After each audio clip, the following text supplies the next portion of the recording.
clear. Fucking beautiful. Yo, you gotta sit right there, bro. Shit. All right. Well, we're good to go. Let's get it. All right. Ladies and gentlemen, today we have a good friend of mine whom I've had the privilege of meeting in my lifetime. Someone who's taught me many a ting about Super Smash Bros. And it's the man, the myth, the legend, my boy Lydell SteRxThaxKiid in the flesh. In the flesh. Bro, what is going on, my guy? Bro, what is good? It's a pleasure to be here. Dude. It's nothing but good vibes in there. The first thing I said when I walked in here, I was like, yo, bro, I love the setup. Yo, The good first looks. thing, everyone. The first, Good absolute looks. first thing I said when I walked in here. I love the setup. Love the setup. Bro, the setup ain't complete with a good guest, right? I feel that. That's the cherry on top. Mm-hmm. Dude, how's it been, man? Like, what's been going on? Like, how's everything been for you? Life's been great, man. I am forever grateful. I'm so thankful. Recently got a car like a month or two ago. That was truly a blessing. Shout out to God. Thank the Lord. Already putting it to good use to come into the show, huh? Yeah, drove all the way over here just for the show. But yeah, that's been good. I got a good paying job, man. No, I'm chilling with that. The stream is going pretty damn good too, dude. I'm not gonna lie, sorry to cut you off, but like one of You're the good. first things I realized when I watching some of your recent streams is like some of the new layouts that you got on the screen and everything. Like, bro, like your stream has evolved quite a bit in such a short amount of time, dude. Like, Thank you. Shout out to the homie Fawn. Actually, she does all of my overlays, and I really love the way she does her work with all that. So I always hit her up like, yo, I need a new overlay. I need this. I want this, blah, blah, blah. And she does it perfectly, like, every single time. Like you said, you see, like, all the graphics I have on there and everything. It looks so good. But it wouldn't look good without her, so big shout out to Fawn. Definitely another Smash player as well. She's freaking ridiculous. She plays, like, 20 characters. oh, that's the worst. And she's gotten, like, either top 8, top 3s, or have won with, like, at least like 10 out of those 20 characters. When I say that's the worst, because I don't want it to be taken out of context, I mean it worse for the opponent because she has so much at her disposal, like who to choose, so much versatility. Like if you could pocket 20 characters, especially in Smash, like what? Bro, let me tell you, I don't know how she does it. No, I know how she does it. But it takes a lot. Like you gotta have the skills, the fundies, the knowledge, like everything, man. It's crazy. I can imagine. I caught on to Smash late, right? I didn't have Nintendo. I got PlayStation when I was a kid, but that was my only console. I didn't get no other console. And so things like a lot of the Pokemon games, Super Smash Bros, all the Mario games, and anything like Nintendo related, I didn't really play until later on, or until like I was at a friend's house who had that console. Or it'd be like that. It'd be like that. So with Smash, like my upbringing was actually Joel. He was like, yo, I can bring Smash Bros. I'm like, I've heard of the game, never played it. He's like, bro, I'm gonna put you on. Yeah. I'm gonna put you on. You know, I'm sitting there like an old guy, you know, pressing the button. But yeah, nah, it's the point of all that was to say, like, if you're pocketing 20 characters, like one of the first things I noticed is how detailed that freaking game is. It's not just like a Nintendo like fun for everybody game, which it is, but it's not just that. Yes. Like if you look at the finer details, that game is extremely detailed to the frame. Yes, dude. Absolutely. That's one thing I tell people about Smash all the time. It's like you said, it is for sure. It was even created to be kind of like that casual party game, but you know, obviously it can be competitive as we see today. But one thing that I say all the time about Smash to people is that game is so deep. Yeah. You don't even know. Even the people that play it competitively, there's always something to find. Like, example, Smash Brothers Melee, GameCube, came out like, what, at this point, 20 years ago, 23 years ago? 23 years ago already? Bro, we're old, bro. We're old, bro. We're old, man. We're old. I'm gonna need you to watch your mouth, bro. We're old, man. We gotta accept the facts and reality here. Wow. But yeah, even then, there's still new things coming out, being found, characters jumping up and down the tier list. Actually, a perfect example. I was at Supernova 2024 earlier this month, and a DK Donkey Kong got third. And third place, and Donkey Kong historically in Smash Brothers Melee has always been dog water. Not really a good character. I mean, he was okay. He has his stuff, but in a game like Melee, the top tiers definitely ruled that game. Right. The top tiers, the high tiers. If you're really mid tier and lower, you definitely got to put in a lot of work. But DK being like an okay mid tier, low, pretty much basically a low tier, got freaking third. That's unbelievable. And the character has been recently shooting up. Like, people are learning stuff about DK. They're putting in the work with DK. They're finding a bunch of things, counterplays, and they're just wilding. Like, the fact that DK even was able to sniff a top 8 at such a large event. And he got top 3? Exactly. He got top 3. Just the top 8 alone is insane. But to get the top 3... there's just no words. So what do you make of the fact that, like, yes, each character has their own strengths and weaknesses in the game, but, like, I mean, what do you make of the fact that all that stuff that you just talked about really attributes to somebody outside of the game, an actual human being who learned how to play the game, that actually attributed to DK, maybe, how can I word this properly, like, utilizing their strengths in an unknown way? Because the point that you were bringing up is, like, again, there's so much stuff that people are still finding out, even from older games. And it's like, what do you make of the fact that, like, people, the game is really dependent on the person, not just the character. Like, what do you make of that? Honestly, it's especially me, like, personally, being like a low tier, mid tier hero, starting out competitively. So I started out playing competitively in Brawl, and I've been Ness since day one. I've been playing Ness since I was like 5 years old. But Ness historically has always been a bad character. And Brawl, again, also still a bad character. It's like, it really comes from, like, no, just the passion of playing that character. No, it's Smash Brothers. You see your favorite character. Yo, there's Pikachu. Yo, there's Link. There's Yoshi. You know, so it's like, it's one thing that I do really like about just the fighting game community in general. It's the passion behind it. It's like, you don't even care if that character is the absolute worst character in the game. Right. You're having fun playing that character. It's your favorite character, whatever. And that's one thing I say with competing in general, especially in esports. It's, well, not even just esports, but competing in everything. It's have fun first, compete second. Because if you're not having fun, there's no point in competing. That's big. There's no point. You're just going to be miserable. You're not going to be enjoying yourself. Right. That is true. Because that also relates to a lot of just competition in general, because it's sort of like even sports. You did sports from what I remember in high school. Yes. You know, it's like, hey, if you didn't like it, there's no way you would ever have a chance at even being good at it either. I mean, I don't know that many people that are like the best of the best of the best that didn't have an extreme passion for what it was. I mean, even the big names in sports, you know, like... Yeah. A lot of those characters, any name that we name, Tom Brady, Kobe, you know, they all had passions. That's the reason why they're the greatest in their domains. That's what it is. And it relates, again, to esports. If you're in competition, like, the only way you're ever going to really be the best is to at least have a passion for it. And why even compete if you're not even going to try to be the best? I mean, like, that's what I would question. I mean, because why would you... I have something for that, but I'll let you. I know. Like, what you got, cool. Yeah. So it's like, the thing that I will say with that is, like, a lot of people, I will say more specifically in Smash, what I see compared to other fighting games, it's like, again, like I always say, it's have fun first, compete second. For sure. So not everyone that is competing, no, they don't necessarily want to be the best in the world. They just... Interesting. They just want to compete. They just want to be in the tournament. They just want to participate. They just want to have that experience, which isn't bad. The prerequisite was still to have, because they're enjoying the game more than they want the competition. Exactly. That's what it is. Right. So it's like, yeah, there's many people, like, I forgot who it was.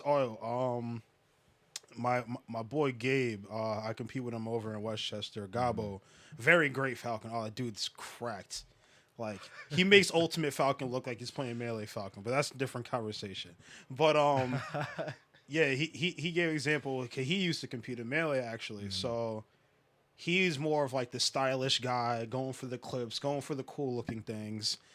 And he's nice like that. No, he is nice like that. Trust me when I say he's nice like that. Whenever I play, I'm just trying to get the kill, bro. I don't care how nice or nasty it is, bro. No, he is nasty, man. He's flashy and nasty with it. But yeah, he was saying, like, I forgot, we were having some conversation on Discord in the voice channel, whatever, with the Westchester region, and then he was saying like how, I think when he first started off or whatever, he was getting into it, he was playing with someone that were kind of like teaching him some stuff. Mm-hmm.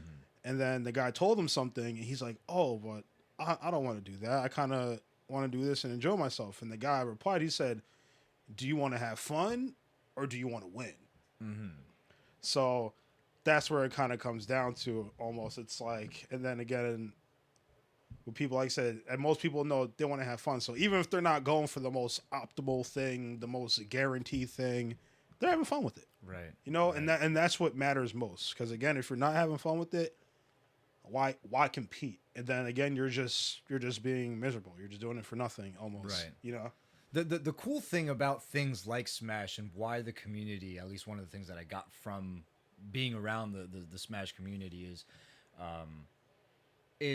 Smash is a game that, like, if you're already playing the game, you're most likely having fun. Like, I've never met one person who's constantly playing Smash, and maybe you have because you're around the community way more. But I personally haven't met anybody who's, or even multiple people for the matter, playing Smash and they hate playing Smash.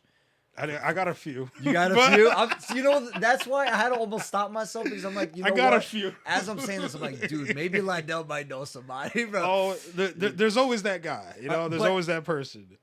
Do you think that maybe those people are just too good at that game for their own good? Is that what might be, like, the case? I wouldn't say that. I mean, in a very few cases, that can be the case. Not for the cases I've experienced. I mean, I guess some that I've seen. But what I feel like what it is, and I fall into this, so I'm going to go into that bit when I explain this. So it's when you take it too seriously. So again, back to what I said, the number one thing, fun first, compete second. Sometimes you will flip that. It'll be compete first, fun second. And now when that happens is, now you're not having fun unless you're winning, unless you're the top dog. Right. And now you're taking it too seriously. And that's when it starts becoming a job. It starts becoming a chore. Oh, I got to play this guy. Oh, I gotta go in training mode and figure out this combo on this character because I keep losing and I don't have the punish game for it, etc. And then that's where it starts to fall into it. And I started to fall into that at one point. So recently, I would say right now, I'm for sure having the best season of Smash I've had in a very long time. Yeah, it definitely seems like it for a very long time. Like, yeah. So I'll say for sure, like I was in from when I started competing to when I was at my peak around in like Smash 4 and even in Ultimate, I definitely slowly went down. But then also a lot of people did get better. But then for me, that kind of took a hit on me where I was like, I know I'm so much better at this. Like, yo, I used to be ranked here. I used to place here. I used to be ranked in 2 different regions at the same time. I used to go toe to toe with this guy. You know, why am I losing to this guy? How am I losing this? And blah blah blah. And I started taking it too seriously. Then that's when you get tilted. Right. So your mind starts going crazy. You're not focused. You're losing it. And then before you know it, the set's over. You already lost. The human factor starts to really play a role in the game. Exactly. Rather than just the individual characters inside the game itself. Yeah, so that's one thing I'll say about it is that it comes to a point where people take it too seriously. And they got to, at that point, you got to take a step back. Right. And then you got to look like, all right, what am I doing this for? What's my goal? And then on top of that, again, back to my saying all the time. Fun first, compete second. Are you having fun? If the answer is no, find out why. Why am I not having fun? Is it because you're losing? Which majority of the cases, that's the reason. And I don't blame people for that. But we're going back to my saying. Fun first. Right. Compete second. Right. So if you only have fun out of strictly winning, you're going to have a tough time. Yeah. Because no matter how good you are, for no matter how long you're good for, eventually somebody's gonna come and gonna take you down. Right. I've seen That's it. just the way life is, man. Exactly. I've seen it plenty of times. We've seen it in the history of many things, from football, track, basketball, whatever. Like, example, back in the day, 90s, early 2000s, whatever, we looked at Michael Jordan as the all-around best NBA player. Nobody can top what he does. Right. Now we got LeBron. We had Kobe. We got Curry. Like, there's arguments to be made here. Exactly. Right. And it's like they have surpassed, in a sense, what he's done. So someone's always going to come up, and then they even say that there's always somebody better than you. So even then, in the competitive scene, you might be number one, but there might be some kid in, let's say, Washington, D.C. that has never went to a tournament in his life, but he's damn freaking good at the game. Right. Someone finally gets him out, and he starts mopping everybody. Right. Then he starts going to tournaments, and then people are saying, yo, who is this guy? Yo, this guy's nice. This and that. The talk starts going.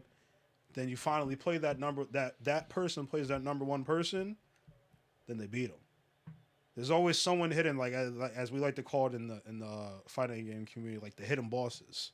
Right. Whether it's someone that's already that's badass. yeah. So badass. no, it is. Yeah, I will badass, say bro. having the title of a hidden boss definitely feels good. I've been in that position. I will definitely say that. It's pretty cool. Yeah. But yeah. So it goes into that as like of the hidden boss. Whether you already compete and you're just like, again, you're just underground, like you do very good and you like beat people, but you're just not out there yet. Right. Or you just haven't entered at all, and you're just chilling in your basement, spanking people online, on the ladders, randomly just online, whatever it may be. And then again, you finally get out there, and you make your splash. Right. So, yeah, no, there's a lot that goes into it. But the main thing I would say to take away from the whole topic of people that play it and they seem like they're not having fun is, I would say 99% of the case in my experience is just they take it too seriously, and that's where it becomes a downfall. Because I've been through it. I started getting that downfall. So even back to me, I'll finish that up in a bit. So back to me, where I noticed I was taking it too seriously, I realized I'm forgetting my rule: fun first, compete second. If I'm not having fun, why am I competing? And then on top of that too, it's how can I put it? Boom. So something that I learned in church, actually. So we want to not look at everything negative. As I say, speak positive into your life. Right. Look at the bright side. Even if it's just that little speck of light, there's always a positive side to everything. So even if I'm losing, before I would be like, oh, damn, I lost. Oh, how'd I lose to this guy? Like, I could have won that. Which, I mean, could very well be the case. But now the way I look at it when I lose is, all right, just wasn't my day. It's not my time right now. I got to get better, or I got to work on that. Right. I see where I did wrong. Even if I didn't see where I went wrong, that's just something now. I still got something to learn. I got to go back to the drawing board, Right. whatever it may be. Yeah. And then now I just go into the next tournament with that same attitude. And the mindset, and that's something that I think is extremely underrated when it comes, I want to say extremely underrated, but still pretty underrated when it comes to esports, is the mind. Just in general, anything. The mind is everything. If you don't have your mind, it don't matter how strong you are. Well, to an extent, I would say that, but I'll get into that in a bit. Ooh, the Trulies is coming through. The Trulies is coming through. Bro, yes, I'll take a sip to that. Yo, But if I had to interject, honestly, Go for it, because you started touching upon, like, I think the losing part is really where people can lose track. Like, and That's a and very you know big what? thing. I can't blame them for it, because you mentioned, your own experiences.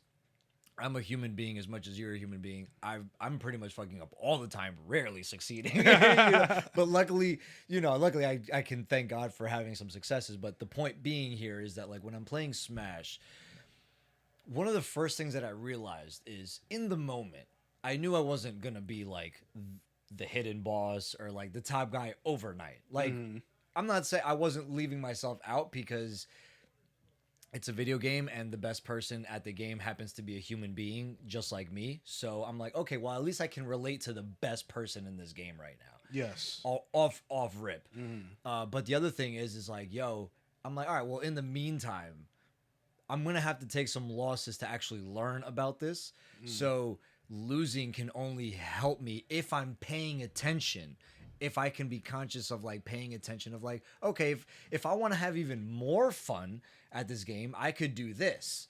Like one of the things that like completely changed the game for me. And of course, this is like just already without even a second thought for you guys. But like for me, one of the big things was in the game where if you press like the shield right before you hit the ground, like the frame right before it, that's what's called like teching in the game. Yeah. And I mean, I heard the term while I was playing it, and then like somebody explained it, but I'm like, nah, I didn't. And then like once I actually started being able to do it, I'm like, oh, that changed everything. But I didn't win learning that. I lost a lot of games in the process, and I've been like really lucky to be able to play against really freaking good people, dude. Yeah. Joel was really good. You're freaking fire at the game. You know, DJ is really good. Like that.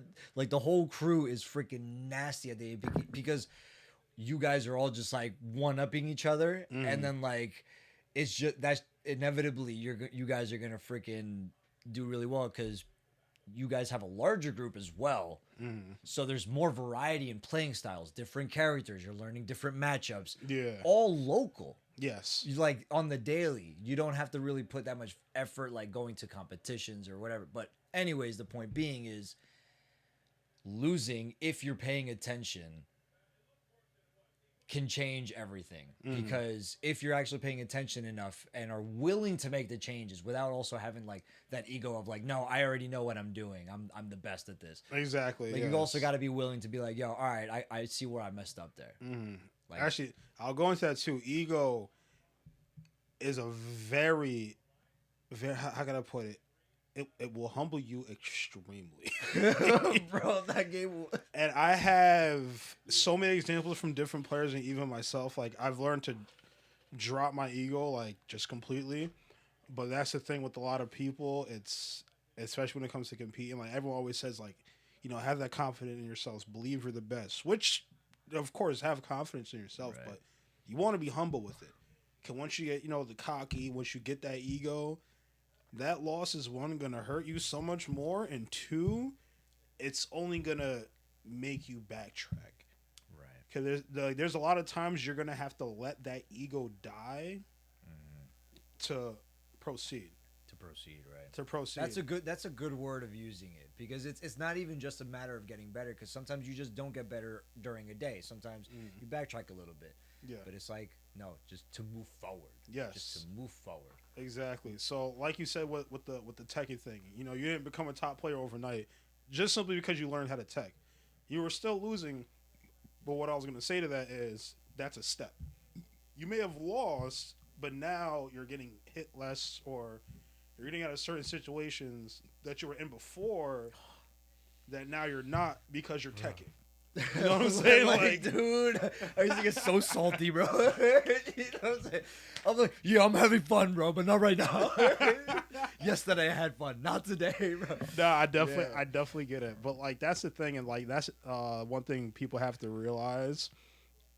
And I have a bunch of examples of so many different players that I've met and competed with over the years. Like, I started competing in Smash like the late 2014, senior in high school, around like the spring, summertime. That's when I started, like, you know, I'm gonna go full in this game. But just from then up to now, like, I've been competing ever since. It's been a decade. It's crazy. To actually ask something about that, like, what was that threshold? Like, what was the point? Like, what was going through your mind the day you were like, yo, I'm doing this? That's a good question, honestly. How can I put it? I guess, like, so Smash has always been one of my favorite games of all times. Again, I've been playing it since I was like 4 to 5 years old. I'm getting spanked with my older brother, my older cousins. They're laughing. Was that the threshold? You were like, I've had enough of this shit. Yeah, no, I was. Yeah, I will get into that. I've been getting spanked by them, but like I still had fun with it. Don't get me wrong. Like I was still having fun. We're all laughing, whatever. But yeah, so like at the time, like so especially like as I was graduating, I kind of so like back to when I played sports, whatever. I kind of already knew like, all right, I might get lucky if I continue my sports career at a high school going into college. Right. So one thing I thought of immediately was like, I guess not necessarily how to fill that gap, but now that I'm out, because the first thing kind of people think about when they graduate high school, you know, they think of college, they think of the freedom and all that stuff. So it's like one thing I was like, you know, what's something that I kind of always wanted to do, and that was to compete in video games. So we're gonna go a little flashback. I was in second, third grade, and me and my family, we used to go to Red Lobster a lot back in the day. So it was me and my brother, my mom and my dad, and we're at Red Lobster. And my mom was like, she asks me and my brother, "Oh, what do you guys want to do when you're older? You know, you can't play video games forever." Right. So then I was like, "Nah, hold on, time out." Yeah, I was like, time out, Ref. hold on, ref, flag on the play. Yeah, I was like, no, people go to tournaments. Like people do get paid to play games, and it's funny because my dad was like, he's right. But shout out Pops. Shout out to Pops. Shout out to Pops. Shout out to Mom too, but shout out to Pops. Oh yeah, shout out to both of them. God bless. Yeah. Yes, sir. But yeah, so it's like I've always, in a sense, always knew that like I couldn't honestly play video games forever. But again, it was always something in the back of my mind, like how would it be to compete in games? So like when I first got into esports, content creation, and in general, was Gears of War. So a lot of people don't know that. Don't get me started, bro. Yeah, Gears of War is my OG game. And anyone that knows me from back then can tell you I was a monster at that game. The whole squad, me, Derek, Nate, Damone, Vinny, so many people I can name right now. We was crazy. In middle school, and shout out to Farley Middle School, we was in there, and so many people would challenge us to Gears, and we'd just wipe them, wipe the floor with them. So many people that wanted to learn Gears, that we brought them in like, all right, we're gonna teach you. We taught them, they got nasty, they got good at the game, right? But yeah, it was always something that I did as a side thing. Like I used to do MLG game battles on Gears of War. I used to go on the MLG game battle sites, do clan matches. I'm talking about my Xbox 360 was overheating, and I had to open the window and place my Xbox 360 in the window to continue playing because I'm locked in. And if a player was to leave the MLG match, that was an automatic forfeit. Wow. So I couldn't. I'm like, nah, I got it. Nah. Wow. I would open the window. I'm closing the door. I'm turning the AC on. I'm vacuuming my Xbox 360, and I'm putting it in the window. Wow. And I'm gaming. I'm going crazy. But straight up, if it wasn't for Gears, you wouldn't see me here. Bro.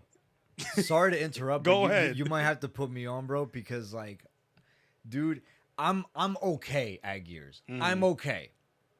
I know what to do. I know how to play the game. I know the lingo. I know all that. It's just a skill thing. No, right?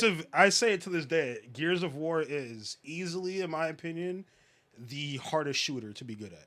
And the hardest shooter in general, if you ask me. It is. It feels more than a shooter. That's the thing with it. Like, for example, like Halo is the opposite side, not in a matter of difficulty, just in a matter of feel of the game. Like Halo and Call of Duty really feel like shooter games, like arcade style shooter games. Yeah. Not simulator shooters, arcade style shooters. But Gears, they're so like it's so dependent on movement. Like everybody's got the same gun. There's no attachments. It's either you got the Gnasher or the Lancer. Those are your guns. Of course, you got the sniper, but like generally speaking, even then the power weapons they're all the same. They're all the same. They're all the It's same. who gets it first, and how do you get it first? by movement. Yes. So I'm like, bro, this game is really dependent on movement. Mm-hmm. So I could be wrong, but I feel like that's where I should really be focusing a lot of like whenever I play Gears is practicing on the movement of the game. No, I will say movement and aim are the two biggest things. Absolutely. Movement being number one. So one thing that I like the one way I like to explain Gears, to put it all in one, it's the fighting game of shooting games. It is the fighting game of shooting games. There is Bars, bro. Straight Bars, up. I'm dude. so serious. Yo. It is the fighting game of shooting games. So in fighting games, there's neutral, advantage state, disadvantage state, tech skill. But I mean that's kind of games in general. I never thought of it like that. But I'm telling you, so like you said, the movement. The first thing you notice when you start playing online is, yo, I got to get my movement up. Absolutely, because if your movement is not up in that game, you're gonna get ran through. Fuck, bro.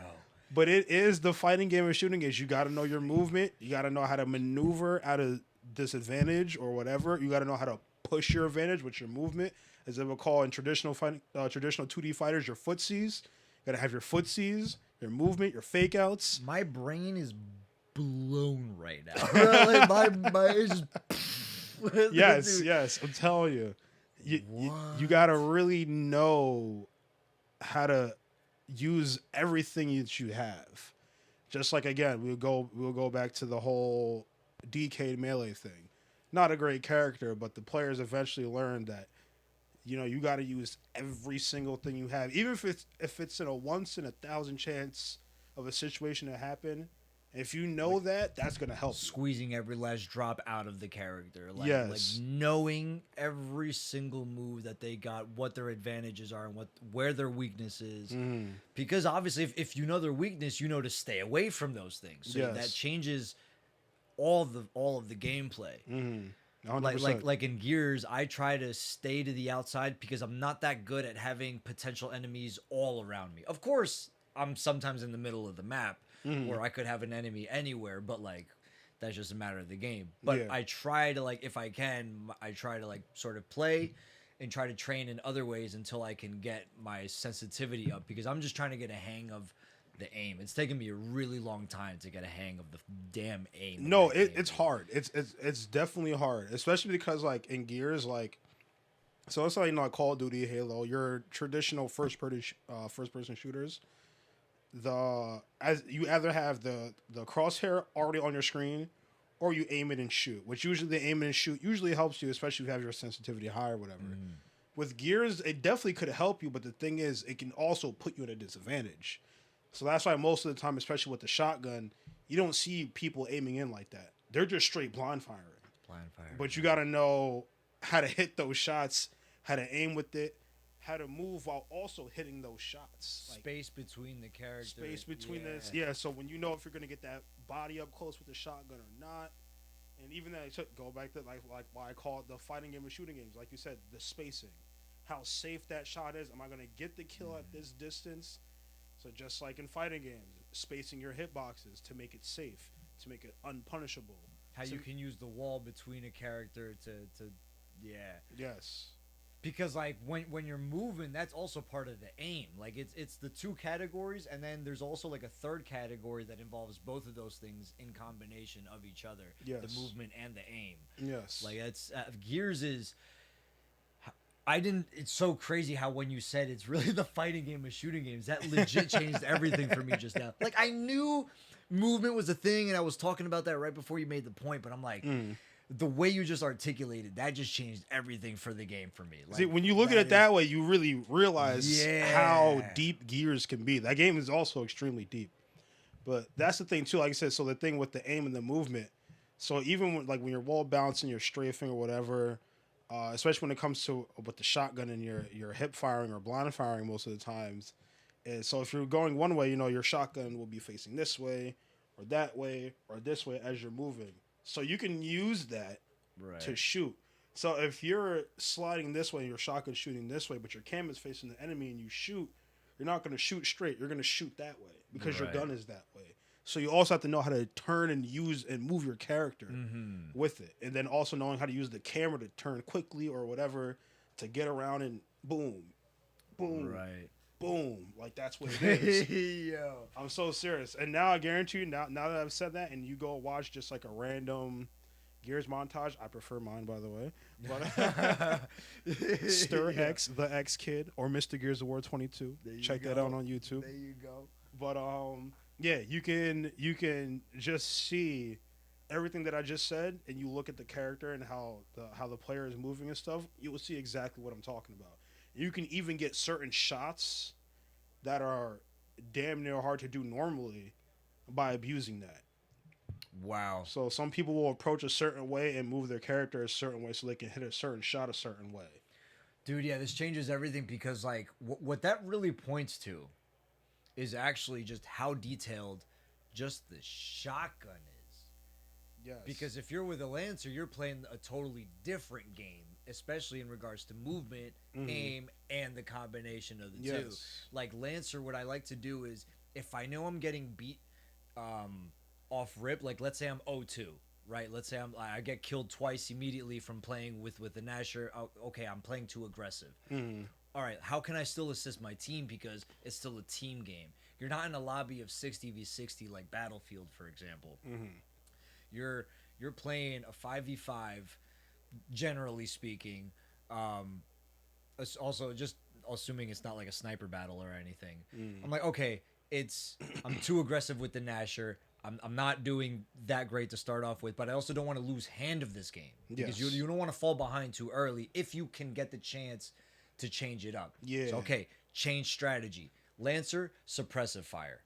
I'm behind. I'm like, normally I have like the 3 or 4 man team. Usually there's one guy that splits differently.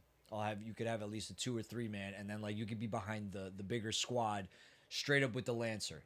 And aiming, targeting the players.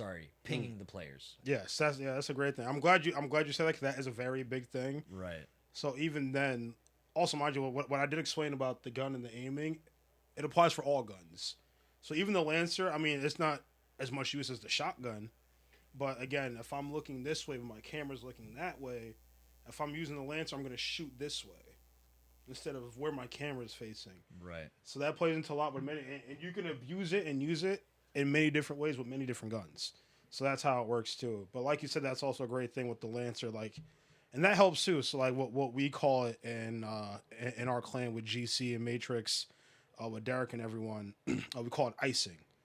So it's like, all right, I'm rushing in with the shotgun, Derek's behind me with a Lancer, icing, and again spotting the people out. I'm pushing one. That's like a thing, bro. No, it's a real thing. I'm glad. That's why I said I'm glad you said it. I was just trying to use whatever I could in the game. No, but that's good that you have that thought. That's very good. Yes. So we can use you on the team, bro.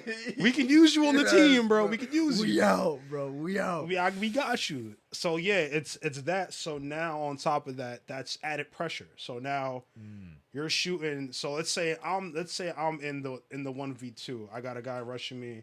Their teammates shooting me with the Lancer or whatever. I now have to, in a sense, prioritize the Lancer instead of the guy coming at me because that's so much damage and pressure coming at me. So I now have to maneuver around that while still being mindful of the dude that's in front of me with a shotgun. So that just makes it all that much harder. Right. But there's still ways to get out of it. Trust me, I've gotten out of it 1,000 times. But that's what comes with the movement and everything, just knowing how to play the game. But I feel like at that point it's like you gotta stay calm. Like if you're on the opposing side of that, like the first thing like I would do is try to just stay calm first of all. Like yes, panicking in Gears never goes well. As long as you're alive, you got a chance. Yes, actually, I 100% agree with that.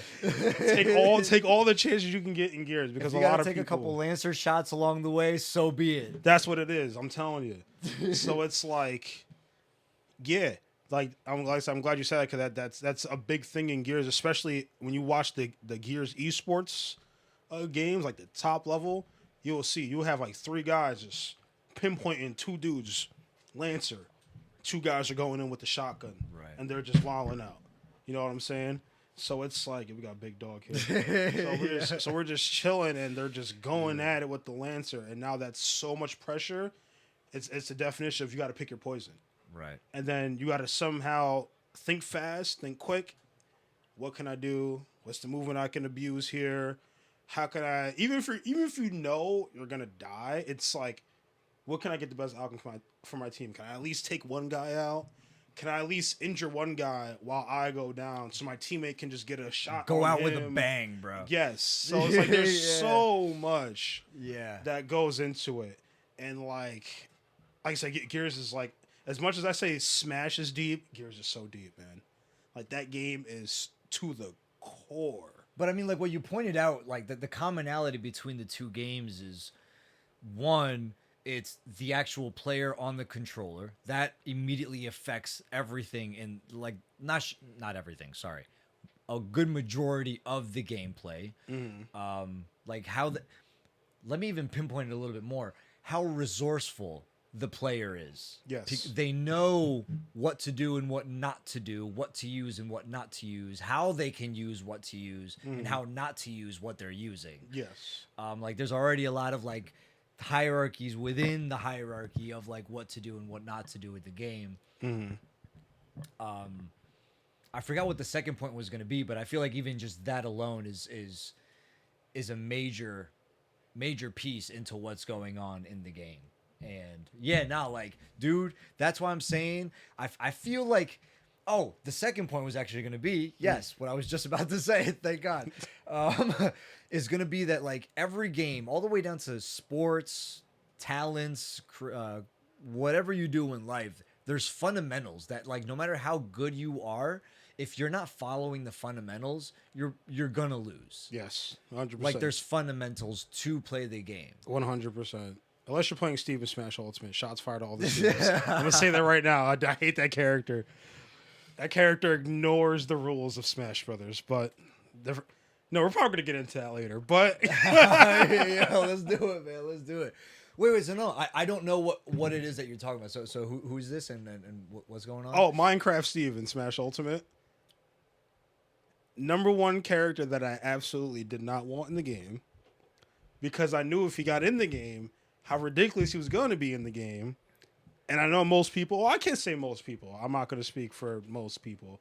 But at least in my opinion, I feel like most people just wanted him for the memes and not really like, oh, this would be a great character. They just wanted him for the memes. Right. And the memes won. In 2024, I'm not surprised. But it's hard to beat memes. It's hard to beat really memes. hard to beat I can't. I take it from me. One of the meme masters, my boys can tell you. Yeah. But yeah, no, that character, man. Oh my goodness. Like I've dealt just my history of Smash. Again, I started competing in Brawl. I've dealt with probably a top 10 to top 15 most broken character in fighting game history, which was Brawl Meta Knight. That character was ridiculous. I've actually, if there's anything, I don't know much about Smash Brawl in regards to like how big it is, but dude, Meta Knight in Brawl, I've seen the gameplay. I've seen even like when you and Joel have taken me to competitive games, I've seen like the Nintendo players, like the GameCube players play Brawl, and I'm like, yo, what the what? Yeah, that's usually everyone's first reaction to Meta Knight. Is what the heck? What's going on? Why is this happening? Yeah, I didn't know that was a thing you could do in this game. Yeah, so it's like, so going into Brawl, and mind you, I'm playing a low tier in Brawl. Like I said, I was playing Ness from day one. The Brawl Meta Knight was so broken. He's literally in the tier list. He's in a tier of his own. Wow. Single-handedly, he is. Hold on, I'm trying to think. He is double S tier. Single-handedly, himself number one in that spot, and then you have Ice Climbers at number 2. I think they also have their own tier, but they're just simply an S tier. But they're also very, very because broken. of that specific glitch that they got going on, right? That like I shouldn't say glitch, but that's that move that they can do that it's very hard to get out of.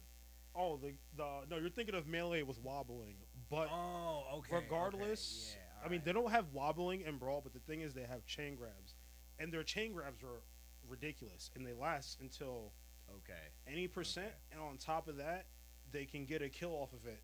No matter, you can get grabbed at any percent. If you get grabbed by Ice Climbers, if the Ice Climbers know their chain grab, you might as well just put the controller down. Wait, so hold on, time out, because I was never good at both Melee and Brawl, because again, I didn't grow up on it. I had the PlayStation console. Also, I'm gonna stop you there. I gotta run to the bathroom. Bro, me too, bro. That's why I called. I will wait for the perfect time to stop it. Yeah, All right, yeah, there we go. that's good. That's good. Let me actually put on a sticky though. Yeah, you go for that. All right, bet. And actually, my Truly was empty also. Oh man, look at this. Perfect timing. I have to go too so bad, bro. I was gonna like call it soon too, but I was like, I just had to get the 1 point across. Nah, I feel like, hey, Yep. Yo. I'm always down for the smoking Gears. I will say one thing about Gears. I'm so like, it's funny because like it's something about Gears that brings the competitive out of you. I don't know what it is, but even like I said, I go to tournaments for Smash. I travel for Smash, and the most definitely, don't get me wrong, I get competitive in that game. But when it's Gears, I'm like, yo, what's up with it? Like, yeah, I'm here with it. Again, the point that you bring up, the fact that it's a fighter, more of a fighter game than a shooting game. If to paraphrase what you said, I may have missed a word or two, but no, close enough. Yeah, close enough. The fighting game of shooting games. The fighting game of shooting games. There you go. Yes. Given that that's the case, like the first thing that I think about is, okay, now I can sort of think about the game differently because of the fact that I actually, again, grew up on a good percentage of it was car games, but also aside from that, it was fighting games. Mm-hmm. Like Mortal Kombat was the game that Mortal Kombat and Tekken were the games that I played growing up. Mm-hmm. And so, like, there's a little bit of Smash involved, you know, like, it's the platform, 2D platform type of fighting style game. I feel that. Hold on, side note, do you play Kazuya in Ultimate? No, I do not. I think that's the character you should invest in. That character's I'm broken. I'm open, and it, like, dude, that doesn't mean I have to throw away my current characters if I change characters, bro. Like, exactly. I'm always down for another pocket or potential main character. Like, yes, definitely. Dude, if I could get nice as Smash Bros, like, yeah, I'm telling you, Kazuya's right there, man. Yo, I've seen Kazuya take okay players to like. Dude, it's crazy what the character can do. That's all I'm gonna say. I'm not gonna lie. Like, overall, the reason why I like sports and games, because I'm a huge sports head, bro. I love sports. Mm-hmm. I freaking, that's like one of like the underlying facts about me is that sports are truly my thing, dude. But like the thing about it is, I always find myself, just like most people, I'm not saying this is unique to me either, but just like most things, I'm usually rooting for the underdog.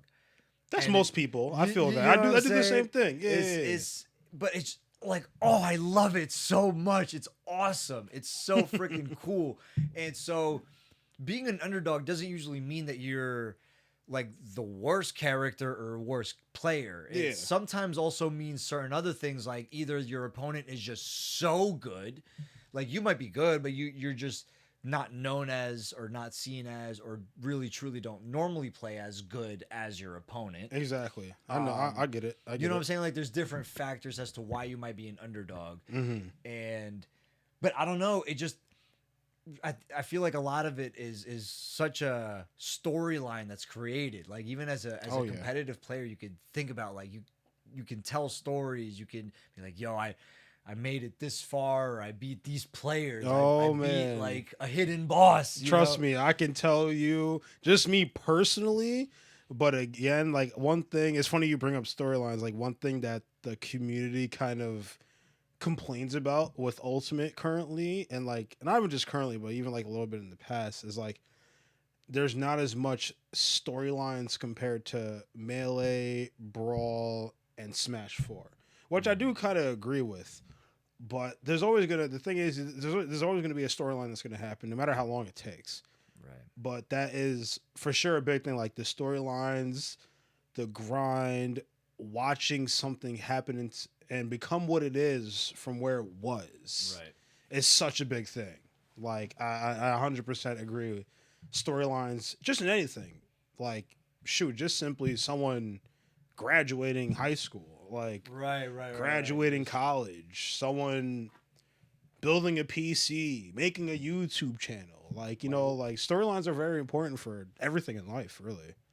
Yeah, that's really what it's all about. You know, it's kind of wild how shit really comes full circle to what we're doing, why we're doing it all. And a lot of what I see underneath it all is how much hope it adds. Because if people know that they have different avenues by which they can live their life, it changes everything. And it's sort of, which is why this topic got connected immediately to video games or from video games, is because, and this is why I also have a distaste for people who dismiss video games and video game players. It's because yes, I have a hot take for that, but I'm gonna have you finish. You know, like, you're missing the point. Video games is more than just like relaxing on a Sunday afternoon or trying to escape a problem, which I'm not saying it can't be that. It's facts. But it's not that. It is not that. That is not the main course of purpose or so action for or from video games. I from what I understand it to be, it's just way more. It can serve as that, of course, but exactly. Again, so much more for other people. 100%. Way more. It almost seems something akin. Like, it really points to, even, I would even argue, I'm not saying I'm right or wrong as an opinion, I would argue that it aims to things like deeply religious within us. Like, it points in religious roots, how deep, like thousands of years of not only biology, but philosophy and how humans think, what caused what we think, you know, how we perceive the world. It's like, that's what sports come from. And people, you know, consider, oh, why are these players or people getting so much attention or money? It's like, well, because we really care about it. Why? Absolutely. And it's like, you just have to play it to find out, you know? It's like the big why is like, dude, grab a controller, you know? Absolutely. I gotta take the durag off. Yeah, go for it. Oh, we got the waves coming out. I gotta let it loose. We got the waves coming out, bro. Chill. And there's some of y'all might be seasick. My fault. Uh-oh.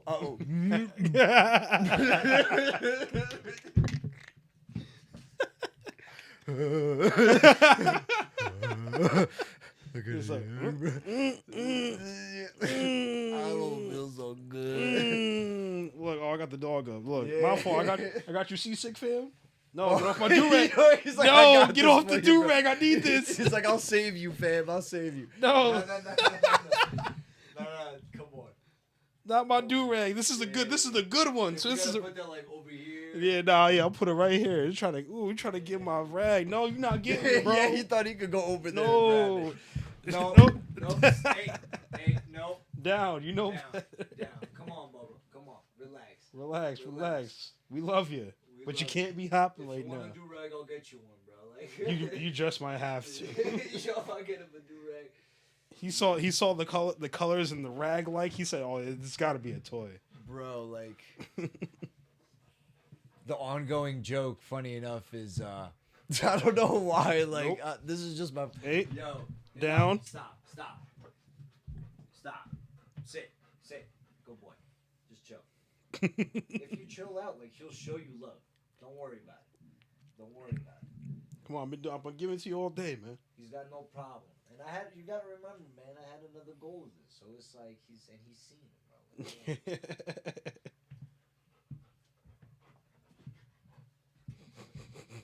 you go. Yeah. There you go. That's good. See, it's not too much attention, but it's a little attention. Yeah, I give a little something. I will say though, I kind of forgot, like, what was the last thing I said or you said, but I will say I kind of feel that. I will say I know. I guess like the overall point was going to be the video games and how it's more than just a game, not just sitting on the couch and everything. It goes deeper than that. You know what I'm saying? But I truly do agree with that. Like I said, like, and it goes so deep to the point that you even compared it to religion, that there's so much history and there can be so much meaning for it for certain people and stuff like that. And I, again, 100% agree with it. Like, video games can be different for so many people. Like, actually, speaking of that, I did it was a college project back when, I'd probably say like my second year of college. Yeah.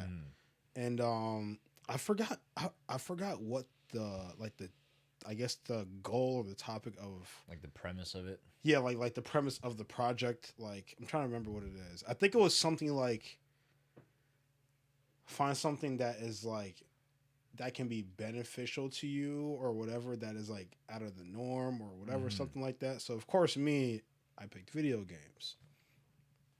So unfortunately I forgot all the stats that I had for that project, so I can't really go too deep into it. But for sure it was video games, and how I explained like, oh, like it can be a stress reliever, you know, something to relax with, or just something to get your mind off of something. Apply some logic to it. Apply some logic, or even something that can, how can I put it? Something that drives your work ethic or whatever it may be. Like, I know so many people, and even me myself sometimes, like, so I'll give a quick example. So like with Smash, I know a lot about frame data, hitboxes, what's negative on shield, what's plus on shield, what can be safe, what auto cancels, blah blah blah. And to go back to church and me becoming more of a Christian, trying to be more Christian life, I'm trying to get better at remembering it, Bible chapters and verses and stuff like that. And one thing I said to myself, I'm like, if I can remember all this frame data and I can know all these situations or whatever, blah blah, there's no way that I can't memorize a simple Bible verse.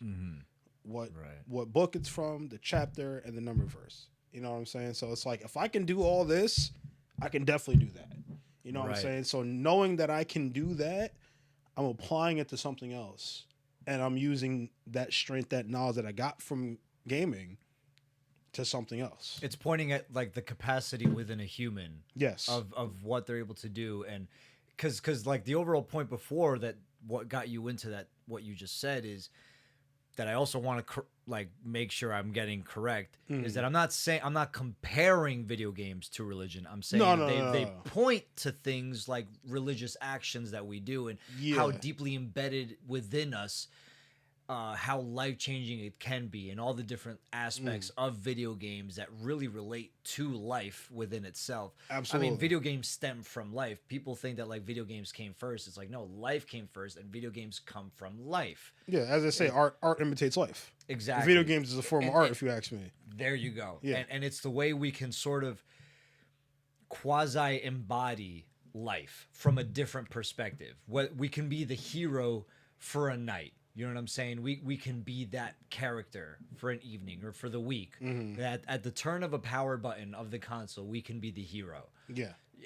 Or the villain. Or the villain. Or the villain. You know, there's some trollers, you know, like, oh, absolutely. Dude, don't even get me started on the trollers, bro, like, or the villain, you know? So it's like it's hold on, before you go on, shout out to Jay Grunt on Elite Smash. I don't know who this is. No, that's my boy, but I wouldn't even call him a villain, but people look at him as one.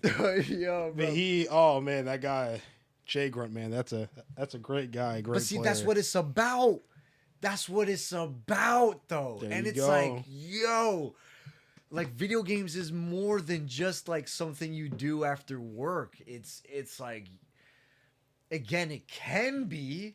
Some people do have simple-minded approaches, and I'm not saying anything against it unless it's harmful to the rest of public society. But like, dude, it's more than just a video game. And it took me a while to learn that. But it's the truth. Yeah. The truth is what wins at the end of the day. And that's why I say it sort of points to things like religious roots and religious actions. It's like the truth wins at the end of the day, and that's just what video games are, because video games are a result of a human being. Yeah. It's as simple as that. For sure.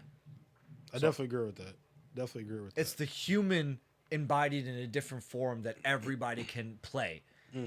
Like, you can grab a control. Like, if I created a video game, you would grab a controller to my life, to my perspective. Even that, it's funny that you bring it up. So, like, just like a random quick like side note. So as you know, I have mods on my Switch. I'm making a mod pack, and I've obviously played on like multiple different mod packs over competing in Smash and just other games in general. But like, you even just as simple as creating a mod pack, you can see the personality within that mod pack, what the person's looking for, what they want to put in, or whatever. Right. Like you got people, they'll probably want a meme mod pack. You got freaking Donald Trump over Ganondorf. You know what I'm saying? That's hilarious. Dude. Like, you know, you got that. Some people will love it. Some people will hate it. But to the person that was putting it together, they found it so funny and they enjoy memes so much to them as a person. You're going to find that on their mod pack. Which works for everybody, because if you're a Trump lover, you can use him as a character. If you're a Trump hater, you can try to beat him as a character. There you go. It works for everybody. There you go. There you go. So it works for the haters and the lovers. So it's like, why not? Big facts. Oh, that's awesome, dude. That's hilarious. Yeah, you definitely, you see a lot of it. What are some of the crazy ones that you've seen? Like, because that's an interesting one. So I've seen Lou Pickles from Rugrats on Charizard. Oh, what the? I've seen, like, trust me, I've seen Toucan Sam on Falco. Nah, I've seen what else? There's definitely more that I'm just forgetting. I've seen so many. Bro. Let me think. Oh, I've seen what's that dude's name? Gus Fring from Breaking Bad on Kazuya. Oh, I gotta see that in. I haven't seen the character. I know who you're talking about, but I haven't seen the character in the game. I gotta see that. I don't have it on mine, but I can show you on the website. I'm either way. But what else? Oh, speaking of Breaking Bad, there's Walter White and Jesse, like the guy he I guess makes the stuff with. Right. There's a skin of them two. They're on Pyra/Mythra because they switch. So they put That's a real thing, and I'm so serious. Get the fuck out of my house. I'm so serious. Don't lie to me. It's a real thing. Yeah. I'm telling you, never underestimate the power of modders. Trust me, bro. I've seen it all. I'm not going to say I've seen it all because there's always going to be a surprise. Yeah. I've been into mods since I was like in middle school, and like trust me, when I've seen so much. You can't make it up. Like that. You cannot make it up, man. Like the things that I see, like it's crazy. No way, bro. I'm just looking at like why. And the simple answer is because they can. Like that's because they can. That's really because they can, and they want to laugh. They want to. That is unbelievable. I've seen so badass. I've seen so much, man. Like I can give countless examples. I just got to think about them. That's all it is. Correct me if I'm wrong, but like, wasn't there a time when there was that one spot in Rockland that we would go to? I think like out of exit 8 or something like that. That was open. I don't know if it still is, but I think it was open for competitive gaming for a little bit. It was across the street from that hotel. Yeah, I know what you're talking about. Yeah, Unfortunately, it's not fucking there. Harambe and like next door. Yeah, bro. Dude, they have all the animals and shit. Harambe just fucking chilling. Yo, there was just a huge Harambe statue right next to it. I do remember. Unfortunately, that place is definitely long gone. But I do remember it, and yeah, they did have a modded setup with like a bunch of stuff on it. Bro, because I remember, I'm like, yo, I feel like we could have played with the modded shit there one time. We definitely did. No, I think Drew brought his. Okay, Drew had his mod pack. Yes, Drew had his, and he asked like, yo, can I put this on? And he's like, they're like, yeah, go ahead, and they put it on, and that's what it was. Because I remember, I think that like the line that he had to say or something like that. Because I was standing, I didn't know who it was, but I was standing. Yeah, it was Andrew. Yeah. Right, yeah. It definitely was. Because he was like, yeah, no, it doesn't change like the ratings of the players or anything. It just changed the skins and the background and the map and all that stuff. All visual and aesthetics, yeah. Exactly. That's the terminology. And it didn't change how like the strengths of a player or anything. I mean, I don't know. I'm sure that there are mods that do change almost those things. There's so much, yeah. I remember for him to like, and I thought it was cool. I think that's an awesome what's the word I'm looking for? Where it's like a win-win scenario. Mm-hmm. It's like, okay, yeah, as long as it doesn't change the competitive nature of the game, it's just aesthetics. Like, yeah, we're all for it. Exactly. Yeah, bro, there's some from years ago. I've seen like those mods. I don't know what the modern ones hold, but seeing the old ones and them. Oh, I can't wait for you to see my mod pack, man. Decked out. I'm not even done with it either, but it's decked out, bro. Because even the old shit was fire, bro. Yeah, Drew did a lot of work. Like, I'm very thankful for Drew putting that mod pack together because I didn't know how to do it back then, and two, I didn't have the PC nor the knowledge to do it, but now I know how to do it. But like, and I know for a fact I annoyed him so much. So I'm like, yo, bro, add this skin for me. Add this, add this. I know I annoyed him so much. But like, I'm very thankful that he did still go through with adding most of them that I wanted and texting them. And even some that didn't work, he got them to work. And then he would just give me the SD card, and I was chilling. That's fire. So big shout out to Drew for many things he's done. Not even just that, many things. I got that guy's a great guy, man. Because that's the thing. That's like how the Smash community works, right? I mean, it starts from somebody and it expands into everybody else, and it's like that's how it becomes part of the culture. Yeah, that's usually how it goes. I will say that, at least on the positive side of it. But that's usually how it goes. Like, one thing I will say that's very positive with the Smash community is like everybody kind of helps somebody. You know what I'm saying? Yeah. Like, obviously you have your rotten apples everywhere that happens, but for at least in my experience, for the most part, you know, everybody helps somebody. Someone's putting somebody onto something. Someone's trying to help someone improve somewhere, and it just all goes down. Like to say, like, all right, a place is hosting a tournament. One of their switches die out, or an adapter dies out. One of the players is like, yo, I got my Switch on me. Or like, yo, I got my adapter here. You can use it for the tournament, you know? Shout out to Nintendo for making the Switch so freaking portable. Like, creating a legitimate console that's so freaking portable. No, like, that design is slept on, dude. They did a great job. I will agree that, well, I'm definitely nitpicking because I'm techie and nerdy. I ain't gonna lie. Right. But for a casual's perspective and just looking at it at like a bird's eye view type of thing, oh yeah, big shout out to that. Right, I'm not saying it doesn't shout have out weaknesses. It's definitely imperfect in its own way. But I'm like, for the general consumer, like my Xbox, I can carry it in my backpack, especially if it's the digital version, so it's not even the CD version. Yeah. But like the digital one, I could put it in my backpack, but I can't even, like, if I'm on the road, I can't just take out my Xbox and start playing it. Yeah, facts. You know, like, I can't just start doing that. You can't. So so yeah, I'm sorry to interject, but like that's just one major factor. Like, and that's what's awesome about that shit. Yeah, I don't know. No, you're chilling, because honestly, like, so I have a story for that too. So I was I want to say it was last year. Me and my boys, we're traveling to CEO 2023 over in Florida. So that's like a pretty prestigious fighting game tournament. Street Fighter, Marvel vs. Capcom. They got Def Jam Fight for New York. What's it called? CEO? Yeah, just CEO, and then whatever year it is. Yeah. But yeah, they got Def Jam, Melty Blood, Dragon Ball Fighters, Street Fighter, Mortal Kombat. What? Yeah, they got a lot, bro. There is a Def Jam Fight for New York. When is it? Tournament. It's every summer, usually around, I would say, like June, July. I might aim for next summer, bro. That's Bro, I'm telling you, CEO is a great experience. I went there one time and I would 100% go again. But yeah, they have so much. It's very cool, very, very cool. And what was I gonna say? So boom, we had a flight, right? Got delayed like twice to 3 times. Oh nah, bro. So mind you, I forgot the time it was. Like the time we were supposed to get on and get to Florida. But we ended up not getting to Florida until the next day at like 3, 1, 2, 4 a.m.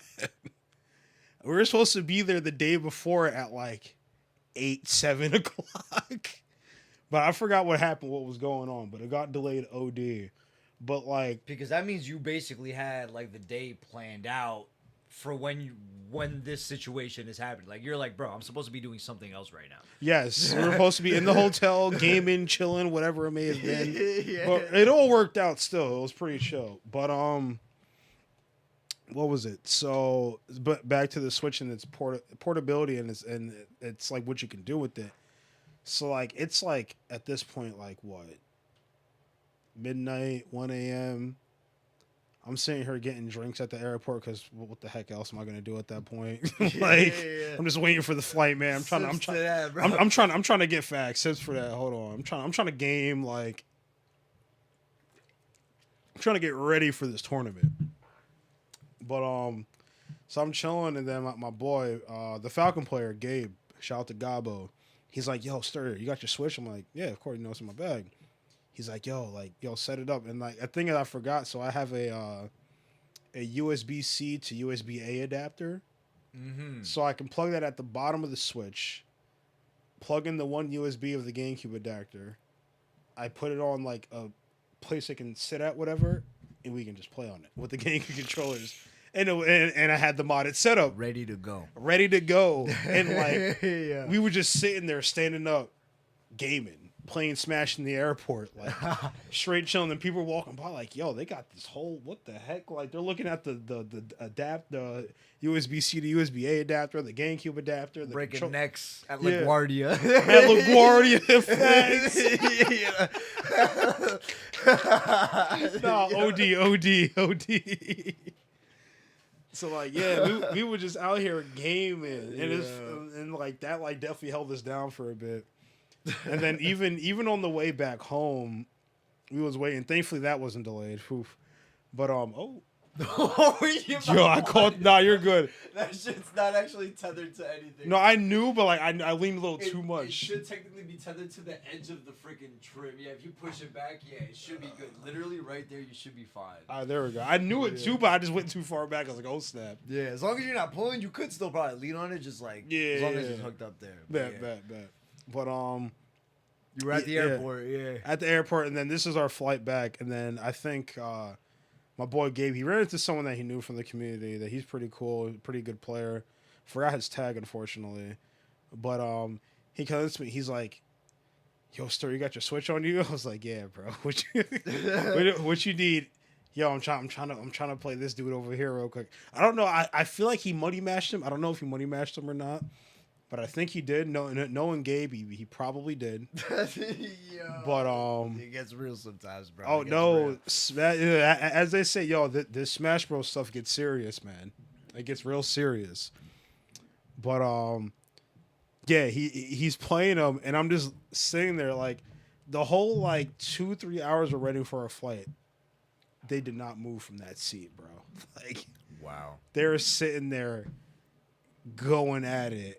Like, and I'm just like, I'm not surprised. I'm laughing at it, if anything, because I see, like, you know, when like you as a gamer and you see two other gamers locked in, and you just can't help but laugh at it, because you know how it is. Like, yo, these guys is getting down. Sometimes bro. I feel it in like I'll feel it. Yes, I'm like, you feel like it. my thumb will move almost, you know, like, and I learned this from when you and Joel used to take me to the tournaments. It's like, I'm like, we were just walking, even when we were going up to pay, just first walking into the place, you'd walk by a match that's going on, you're like, immediately, the energy, captivating. Yes. Maybe some of them are one guy's getting blown out, or you know, like two guys are just chatting it up or whatever. But no, then there's like the one match. There's the duo that's just fucking duking it out. There's one stock left. It's 99% versus 132. You know what I'm saying? For real. There's a little bit of distance going on. Like, as much damage is being done, there's like 2% damage being done. Somehow, some way, the frames are being like hit, bro. It's just like just a little bit of damage. Just a little bit of damage. It's wild, 100%. That's the thing. That's one thing I can say that's like, I wouldn't say slept on or underrated, but not known about the fighting game community. So again, actually back to CEO 2023 when I went, I posted on my Instagram story, and so I think I was watching the top 8 for Street Fighter 6. In the top 8, so what CEO is like crazy. The theme of CEO, it's like a wrestling theme, actually. So it's like the wrestling, the championship belt. So every top 8, almost every top 8 of every game takes place in a wrestling ring. The monitors and everything is all in the wrestling ring. The players, they have intros as if they're in WWE. So it's all cool. It's cool and great vibes, 100%. If anyone's into fighting games, if it's a tournament I can recommend, it's CEO. If not CEO, go to Evo. But definitely CEO is one of them. But, yeah, and then it takes place, we're in, like, pretty much like a auditorium, a gym, or whatever you want to call it, a stadium. And we're in the seats, we're in the bleachers, and we're all just watching on the big screen. And, like, everyone's going crazy for every hit, every call-out, every combo. And it's just... chills, bro. You feel... Yo, bro, I'm telling you, like, you feel energy, the intensity, of the match, and the energy of the crowd is just, you can't beat it, man. Like, and I literally, the caption that I put when I was like kind of recording everything, I was like, the energy in esports is immaculate, and I mean that because. Like you said, your first couple tournaments you're walking by, and that's not even like a major. That's not even like a big. That's local. Yeah, that's not like a big champion top 8 match. That's just a simple. Not discrediting the players. I've seen some fantastic players at these places, but yeah. I said that's not even anything crazy when there's like $1,000 on the line or whatever. That's just a simple round 1, round 2, and you can feel it from that. Yeah. So imagine you're in the top 8 of a 2,000, 3,000, 1,000 plus player bracket with thousands of dollars on the line, and that's like top player. That's like the top of the top level you can get of whatever you're watching. Oh, you're gonna feel that. You're gonna feel it. I have something to ask you. Go for it. Like it's a digression, not to take away from your point, but it's a digression from it. Yes. But why is it that the commonality that I see in these local tournaments are Little Mac winners?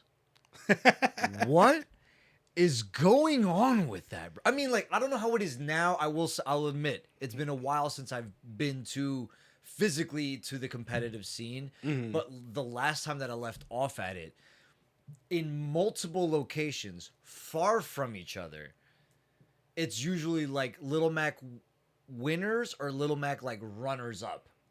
What was up or what is up with Little Mac? So it's not even like a Little Mac thing. So that can happen with multiple games. So even a Street Fighter, like you're not crazy knowledgeable in Street Fighter. Correct me if I'm wrong, but like there's characters in any fighting game or just anything like a shooter, like shooters like a gun or whatever as they call it. It's like the noob stompers. So it's like at that level, some people or most people might not know how to fight a Little Mac or a good Little Mac at that.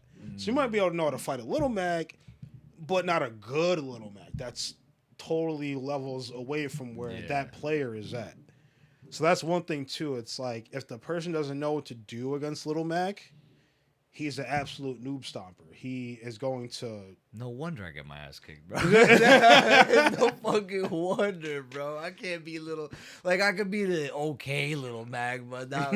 Like, what I just try to do is I just try to keep him off the ledge, but, like, a good Little Mac knows to stay off the ledge, you know? Like, even then, but the thing is, like, even then with, like... So, like, Little Mac in particular, because that's the only one I can really talk about compared to other fighting games. It's like... He, His punish game and advantage state is so good. So in terms of how they balance him, his disadvantage is absolutely garbo. As you know, you get him off... That's why I'm asking, bro. Yeah, like you get him off stage and he's dead. Pretty much more than half of the time. Yeah.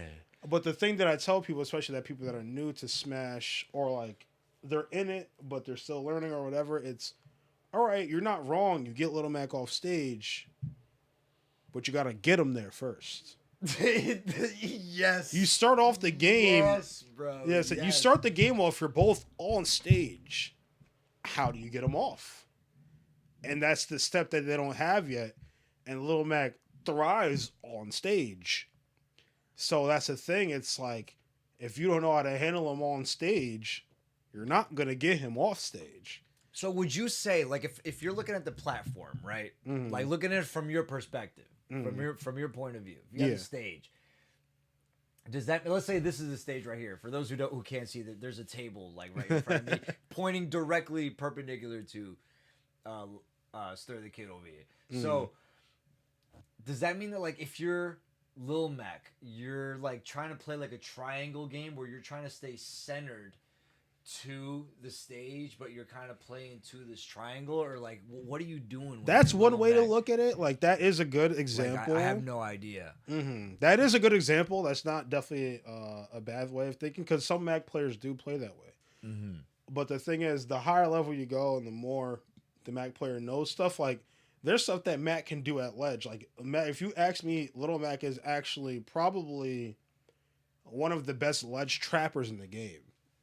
because he has a lot of moves that can either hit below ledge. That would make sense. Or if you're just hanging on ledge, and if you jump the wrong way, if you roll at the wrong time, or you neutral get up or attack at the wrong time, he's gonna hit you. Which makes sense because if you're creating the game you know what Little Mac's weakness is. Mm-hmm.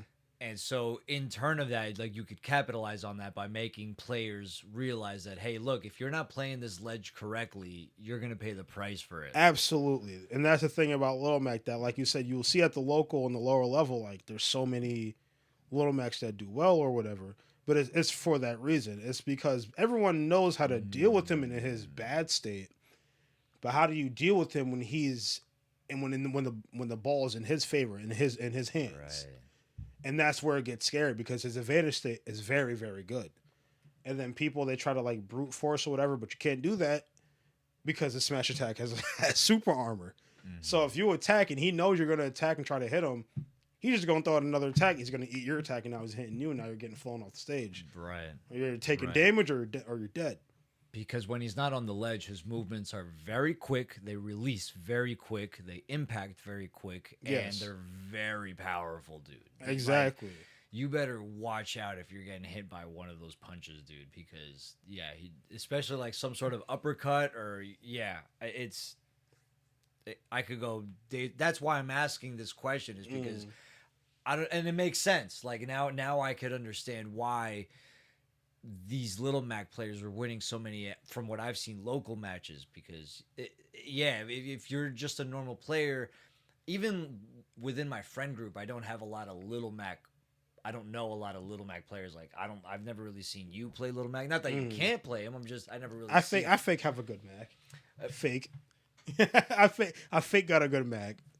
And I never said this, by the way. I just want to say, there's no accusation. I just never seen it. That's all I'm saying. Never seen it. That's fair. That's fair. That's all I'm saying. I think got a pocket Mac on deck. Yeah. A little bit. But I would feel like you'd have to because, again, on the local level, even somebody who hasn't... I mean, maybe this may be the opposite as well. Like, I haven't been to a crazy amount of local matches, but I've been to quite a handful. And it's... Night after night, I'm seeing either Little Mac come in first place, which is already crazy enough, consistently coming in first place. Different people playing these Little Macs, but they're coming in top 5, top 3s, or top 8s. Even again, and there'll be like 50 people there, 30 people there, and I'm like, bro, even at a 30 people, which is not that many people at a tournament, like, bro. That's pretty damn good. I'm the 30 guy, by the way. I'm the one at 30 or 80 or 60, whoever many people is there. I'm the one that's at the bottom. But again, Little Mac up there. I'm like, why? Yeah, that makes sense. It just goes into that. So, like me personally, I have a lot of Little Mac experience, and when I say a lot, that is an understatement. From Smash 4, from Little Mac's first game, when he came in from Smash Wii U and Smash 3DS, I had Wonton Warrior, shout out to him, one of my static double partners. Our team name is Stirred Fried Wonton. Stirred Fried Wonton. Oh, okay. That actually kind of got me hungry. Right, and then, a little bit. Yeah. Wonton Warrior, shout out to him. Momo, shout out to him as well. And Dragoon, shout out to him as well. Those three, I call them the Triforce of Little Macs because they all three have their own individual play style and they all use them differently but very effectively. And they've all gotten great wins. Like I'm talking about Wonton Warrior back in Smash 4 at a point in the Westchester County. I'm stressing after hearing that. He was the #1 player in Westchester with solo Little Mac in Smash 4. But he was that good. Not only was he really good with Little Mac, he was extremely good fundamentally at Smash. So that's what helped him also. And then again, it came to the people. Like again, everyone's like, yeah, I'm gonna just hit Little Mac or throw Little Mac off stage. He's dead. Wonton Warrior, Momo, Dragoon, they didn't let you get it that easy. You had to fight. You had to fight to get them off stage. Like you had to. So just all that experience that I had from back then, and even now. Wonton, he doesn't play Little Mac anymore, unfortunately. Well, I can't say unfortunately. That's why I'm stressing, because like if I were to ever want to play like competitive Smash, because I love gaming and I would love to be like a professional Smash player, but like if I were to ever try, that means I would have to go through these kinds of players. Yes. Like damn, bro. Because bro, these Little Mac players, I've never seen these guys, but dude, again, the reason why I'm bringing up this whole topic is because Little Mac players, especially if they're really serious about Little Mac, they're a force to be reckoned with. Yes, man. An absolute force. Absolutely. I'll tell you straight, I've lost to Little Max in bracket. Those 3 I've named before, I've lost to all 3 of them more than once. Straight up. And I'm playing Ness, mind you. That's an easy hit or PK fire or whatever. But no, it's not that easy. You got to really know how to fight Little Mac. I feel like that matchup alone should be very lopsided. I feel like it is 100%. That should be a 3 stock for you. Yes. Feel. Who cares about feelings, right? Like the game is the fucking game. Absolutely. Yeah. But yeah, just that, like I've lost to it because again they push their advantage. They know what to do. Even when I know what to do against Little Mac's advantage, they're just they're we talk about fundamentals. They're fundamentally so good at their game. They're using max strength so well that they're catching me, and I'm just getting hit and I'm dying. Wow. Because they know the frame. Like, the game is down to the frame. Absolutely. Like, I say that all the time. Frame data is so important in any fighting game, especially Smash. But then, now going into Ultimate, like, all my Little Mac experiences has came from Smash 4, but I definitely know some Ultimate stuff. So in Ultimate, Dragoon, shout out to Dragoon, still a Little Mac pioneer. That man loves that character. He say he doesn't play Smash. He say he plays Little Mac, which is very true. He doesn't play. He plays nobody else but Little Mac. Which is dangerous as hell, bro. It is. Crap. It is. Because if you sleep on him for a second, Rod, I'm telling you sleep on that man for a second. If you give him an inch, he's going to take it a mile. And that's so wild you say that, yeah. Yeah. And then there's also, funny enough, another player from Connecticut, Zeke Reds. I'm not sure. I'm trying to remember. I don't think he's ever got ranked in Connecticut, but if he has, I believe he has gotten top 10 with solo Little Mac in Connecticut. And that says a lot because Connecticut is definitely a strong region. I could be wrong. I'm definitely going to have to fact check that later, but he is very good. Can I give you a funny interjection for that? Go for it. We almost never get the sun, bro. It's almost always raining. And so we have no option but to stay inside, bro. Summer or winter, it's always raining. Forget the snow. It's just raining. So it's like we just got to stay inside, bro. Unless you want to go outside in the backyard in the middle of a rainstorm. Like that's so we're just inside, bro. Yeah. No, that is we're funny. Just playing Smash, bro. Like that's all we're That's doing. what you do on a rainy day. Why not? That's fine. I've actually never do that. That is crazy. That is actually crazy. Oh, God. Today, it was mostly cloudy. You got here, was a little bit sunny. Yes. I'm not going to act like it wasn't. Yeah. But well, good day. Good day. It was cloudy. Today, yesterday, I think tomorrow's going to be cloudy. So it's always cloudy here. We get sun maybe 30 to 45% of the time of the year here. It's always cloudy or raining. Gotcha. Okay. So Smash, I could... And you know what? You told me this earlier, right? Like you first got here, you were telling me that like, yo, Connecticut is actually not a slept on place to be had because like, yo, there's some players over here. Very stacked. I didn't think of it, and then like as time went, I'm like, yo, we never get sun. We're always inside. Like, oh, makes sense. It all comes together. The bro. math is indeed math, and I ain't good at math. I'm gonna tell you that right now. But we're subject. Same here, bro. I have no idea how I passed high school math, bro. I passed that shit with like a 66, bro. Hold on. I'm gonna call it there. I gotta run to the bathroom, bro. You got it. And I've been experimenting with new game styles. With the only game style that I'm not experimenting with is horror games. Understandable. Like I should say truly horror games. I don't know, like, and more specifically the jump scare games. Because not that I don't like them.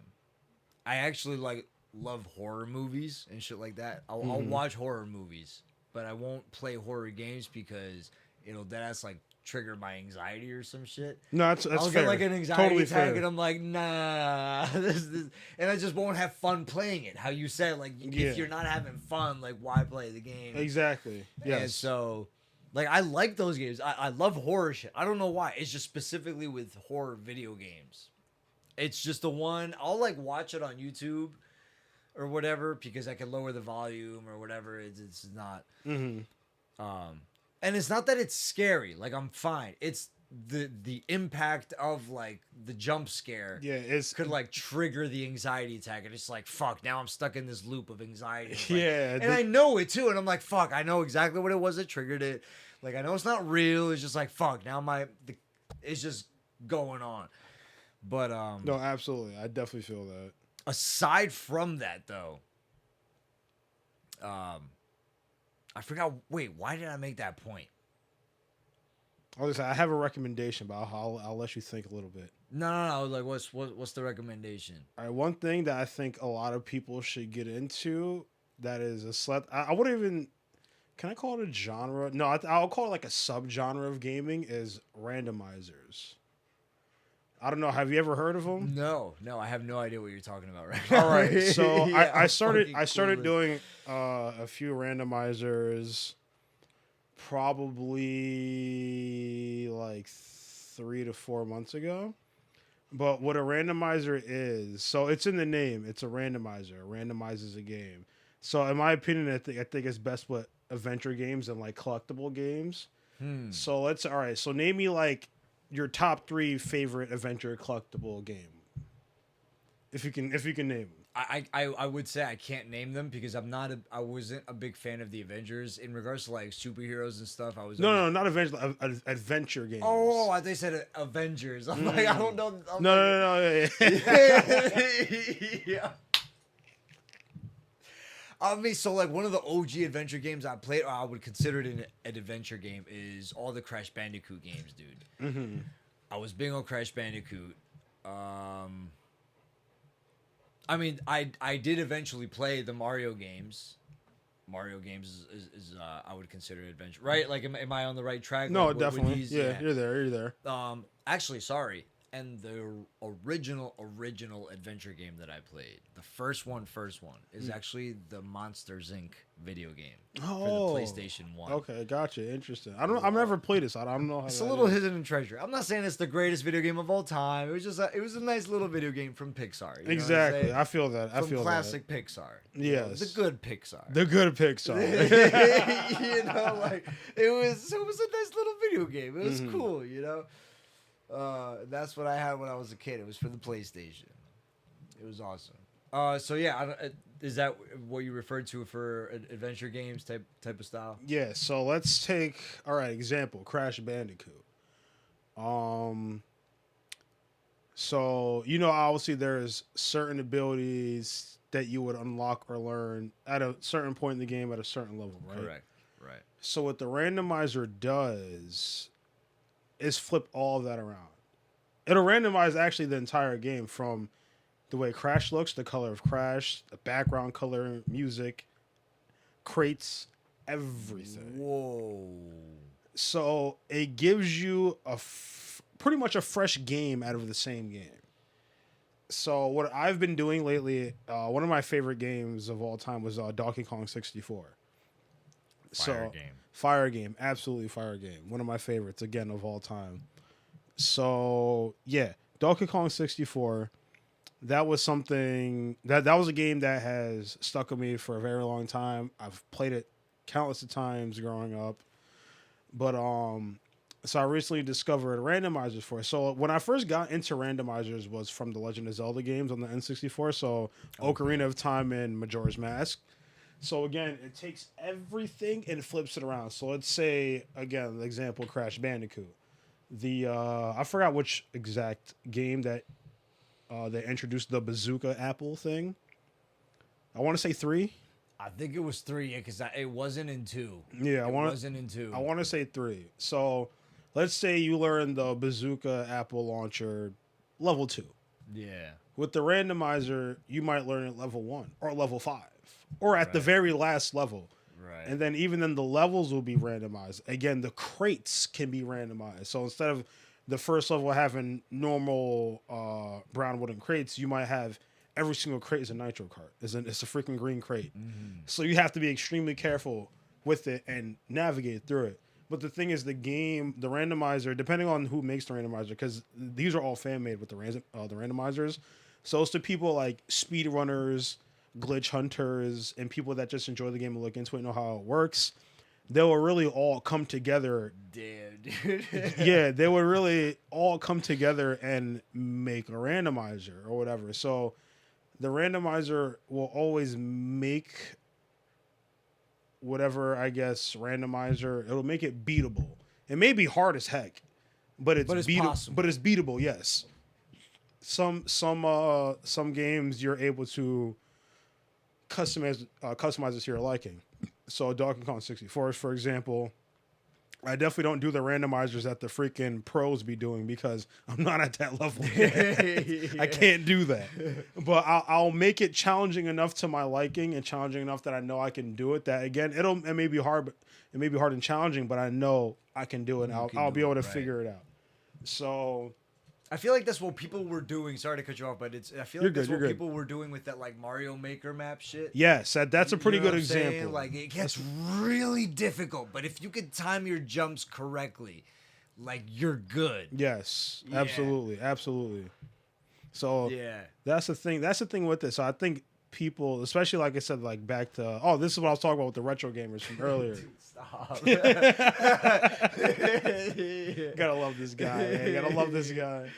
Yeah. But that's what I was talking about earlier. What I was gonna get into, what I was gonna say for the podcast was randomizers. I think that's something, especially for retro gamers, is something that can really refresh an old favorite game for them. So like I can always go back and enjoy DK64 no matter what, but the randomizer brings such a new way to approach the game, and a new way to approach it, especially after when you have to really figure out, because so for the randomizer, also on top of the randomizers, you have to really know the game to an extent, right? So distance between jumps, like, because in old video games there used to be like gaps where if you fall through you die, like it was like the pits, I would call them, like they're the pits. I don't know if that's what they're actually called or what, but like I guess that's one of the ways. One of the things. Yeah, it's like Mario was famous for them. You fall through the pits and you're gone. Like Crash Bandicoot had the pits. Big facts. You know, not the pits. Not the pit. Not like that shit, bro. Like the fucking pits, bro. But that's the thing. So it's like you have to at least know. So like the way I would say it, like to do a randomizer, you have to know it enough to play the game 3 times every year and be able to beat it. So again, Crash, you play it this year, you beat it, you don't play it until 2025. You play it again in 2025, you're able to beat it still.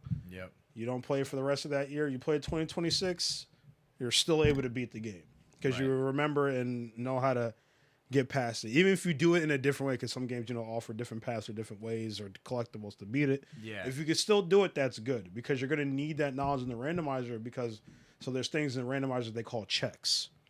So example, we're in this room. Let's say usually in the original game, there's an ability right here at like 50% of the game. But now with the randomizer, there may be an ability here at 80% of the game.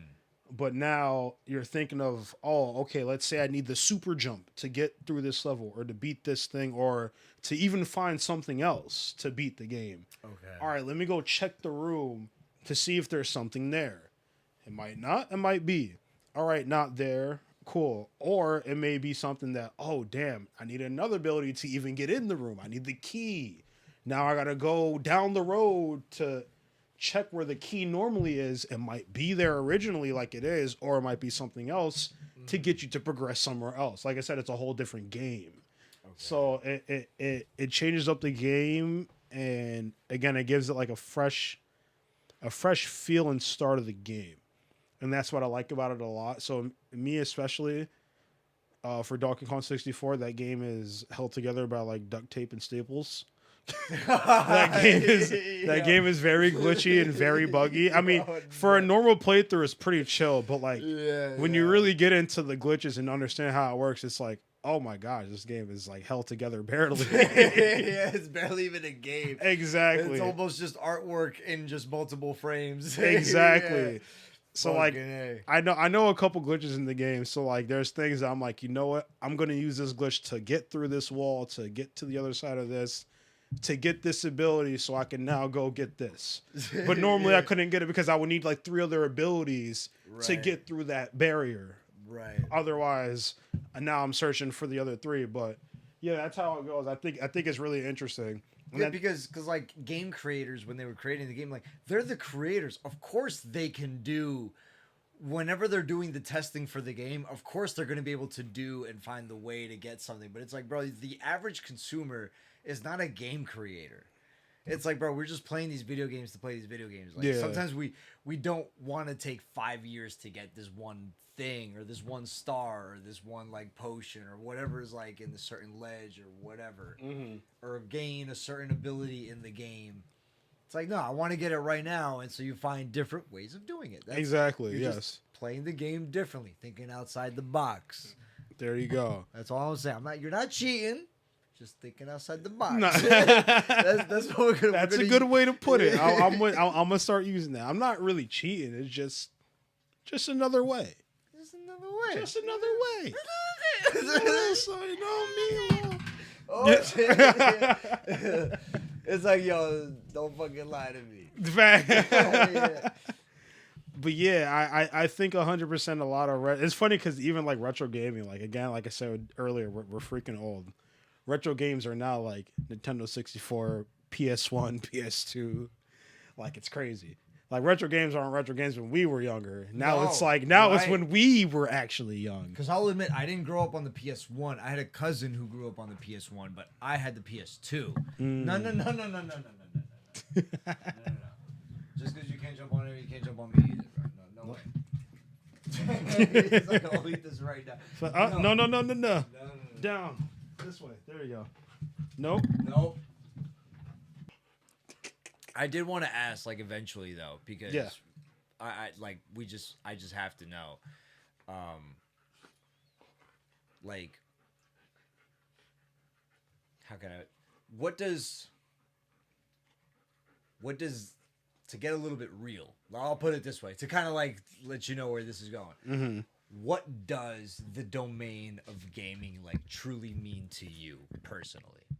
For me, you know what? That's a good question. That's actually a question that no one has really asked me before. So I am glad to hear that. Honestly, the best I could say, it's like it's a getaway, and it's also something that I know I can show my talents and smarts at. Right. You know what I'm saying? So like, even if I'm not doing it in a competitive or smart way, it's still a getaway. I can relax, play a game, chill, whatever. Even with Smash, as much as I compete in it, and I go to tournaments for it, there's many times where I can just relax with it, and I'll just mess around with Ness, or I'll just play like a whole different character, or I'll literally just go random in Smash. Right. I'm definitely at a point in Smash where I can just play random. I can play, honestly, like more than half of the cast. It's probably like 3 minimum to like 5 to 6 maximum characters I can't play like that. Right. But like, you know, I can still unwind, chill, and relax and have fun with it, you know? Right. Or just like I say, just a getaway, a simple distraction, something to entertain me. And like, yeah, that's what it is. Like, I don't really watch too much TV, you know, besides hanging out with friends, talk with friends or whoever. Like, gaming has always been the entertainment for me, whether I'm in like a try hard mode, competing mode, or I'm just in I just want to sit back and relax, enjoy. And then even another thing too, like it's also something to kind of get my brain going. So like, I'll just be like chilling in my room or at work or like driving or anywhere, and I'll just think of a random game. I'm like, what if I tried this with this? Mm-hmm. Wait, that might be a good idea. And then I'll go home and I'll try it out. Try it, yeah. So like that could happen to me with so many things. That was me literally the other day with Madden '07. I was playing Madden '04 because I had this game for a long time, like just sitting there. And I'm like, now let me start playing it. Yeah. Like, what happened if I did the same thing, like this franchise mode or something like that? Like, Facts. What if I did this amount of trading or whatever in '07 than I did in '04 or whatever? It's like, yeah, I mean, it's not as in depth because that's not a casual thought that I have, but it just happened to be that I was playing that game, and that's what I thought, so I could see where you're coming from with. Because like I can't imagine for you with all these other games that you got in mind, like because that was one of the other things that I wanted to ask you is like, what are like some other future projects that you got or some other ideas that you might implement in regards to like games or any anything outside of like what you're doing right now. Trying to think. Actually, no. To circle back on what you were saying with, it may not be as much or in depth as I am compared to you, but it still works. So I'll give a quick example. Like you said, like you were playing Madden '04. You're like, huh, I wonder if this will work in Madden '07 or what will happen if I do it in Madden '07. So that's one thing that I do in Smash. Actually, it's where I get not a lot, but I would get a good amount of my mix and ideas from is I would take other things from other Smash games and see how it'll work in the current one that I play in. Mm-hmm. So something from like even all the way to 64, like, oh, Ness can do this in 64. What happens if I try to replicate it in Ultimate? And it might be a good thing. It might not be like a true combo or something, but it'll be like, this is a good mix up. If I hit this, majority of people are not going to see this coming, but I know how this works because of my past experience. Right. And that's a great thing to have. That's always a bonus point when it comes to veterans and fighting games. It's like, yeah, like they may have taken this out in this game going into the next, but it can like fake work or still work with the right scenario or whatever. Right. And again, people will forget about it because, they took it out in this game. Or they just don't know about it because they didn't play that previous game. Right. And then they get hit by it, and it's like, what just happened? Mm-hmm. So that's something that I do a lot. Like, literally, there's something in Ultimate that I do that I've taken from Brawl that it's like, it worked pretty damn well for Ness and Brawl in terms of his neutral game and combo game. Doesn't work too crazy in Ultimate, but again, the right circumstances and people that think that, when they see me in a certain position, they think they can punish me, but I end up doing something that they're not ready for because I'm thinking, all right, I'm going to use the Brawl mix-up. Right. Because a lot of people don't know about that. People think the opponent follows the meta of the current game rather than the meta of previous games, which doesn't mean that the previous or future metas are played out, just means that they're just not the meta. Yes. They just drop down to a standard move, which is still usable in gameplay. Yeah, it may not be as, like you said, not maybe as useful as the previous game, but it's something like one thing that I would say, like, mix-ups are very important for fighting games. It's like, yeah, it may not work crazy, but that's a mix-up you can use. So you can be in that last hit, both of you are at 150%, and you pull that trick out and they're not ready for it, you're going to win that game. Which is one of the things I love about Smash Bros. Is that a lot of the moves are very unique to the character. Yes. Like Mortal Kombat and Tekken, like there's a lot of punch animations where the animation is just dependent on like the arm length of the character, how tall the character is. Yeah. Is the character tanky? Is the character jumpy? Like what type of the character is. But at the end of the day, it's all like a punch. Whether it's like a dragon punching or a human punching, it's a punch. Yeah. But like in Smash, it could be like a Pac-Man neutral air, how I said, where it's 360, but it's also different from the Kirby 360, where Kirby's 360 neutral air is dependent on the length of her arms and feet, rather than Pac-Man's non-arms and feet, because Pac-Man doesn't have arms and feet when he does the neutral air. Yeah. He does. So it's like, it's different. There's a lot of like nuance in it. Big facts.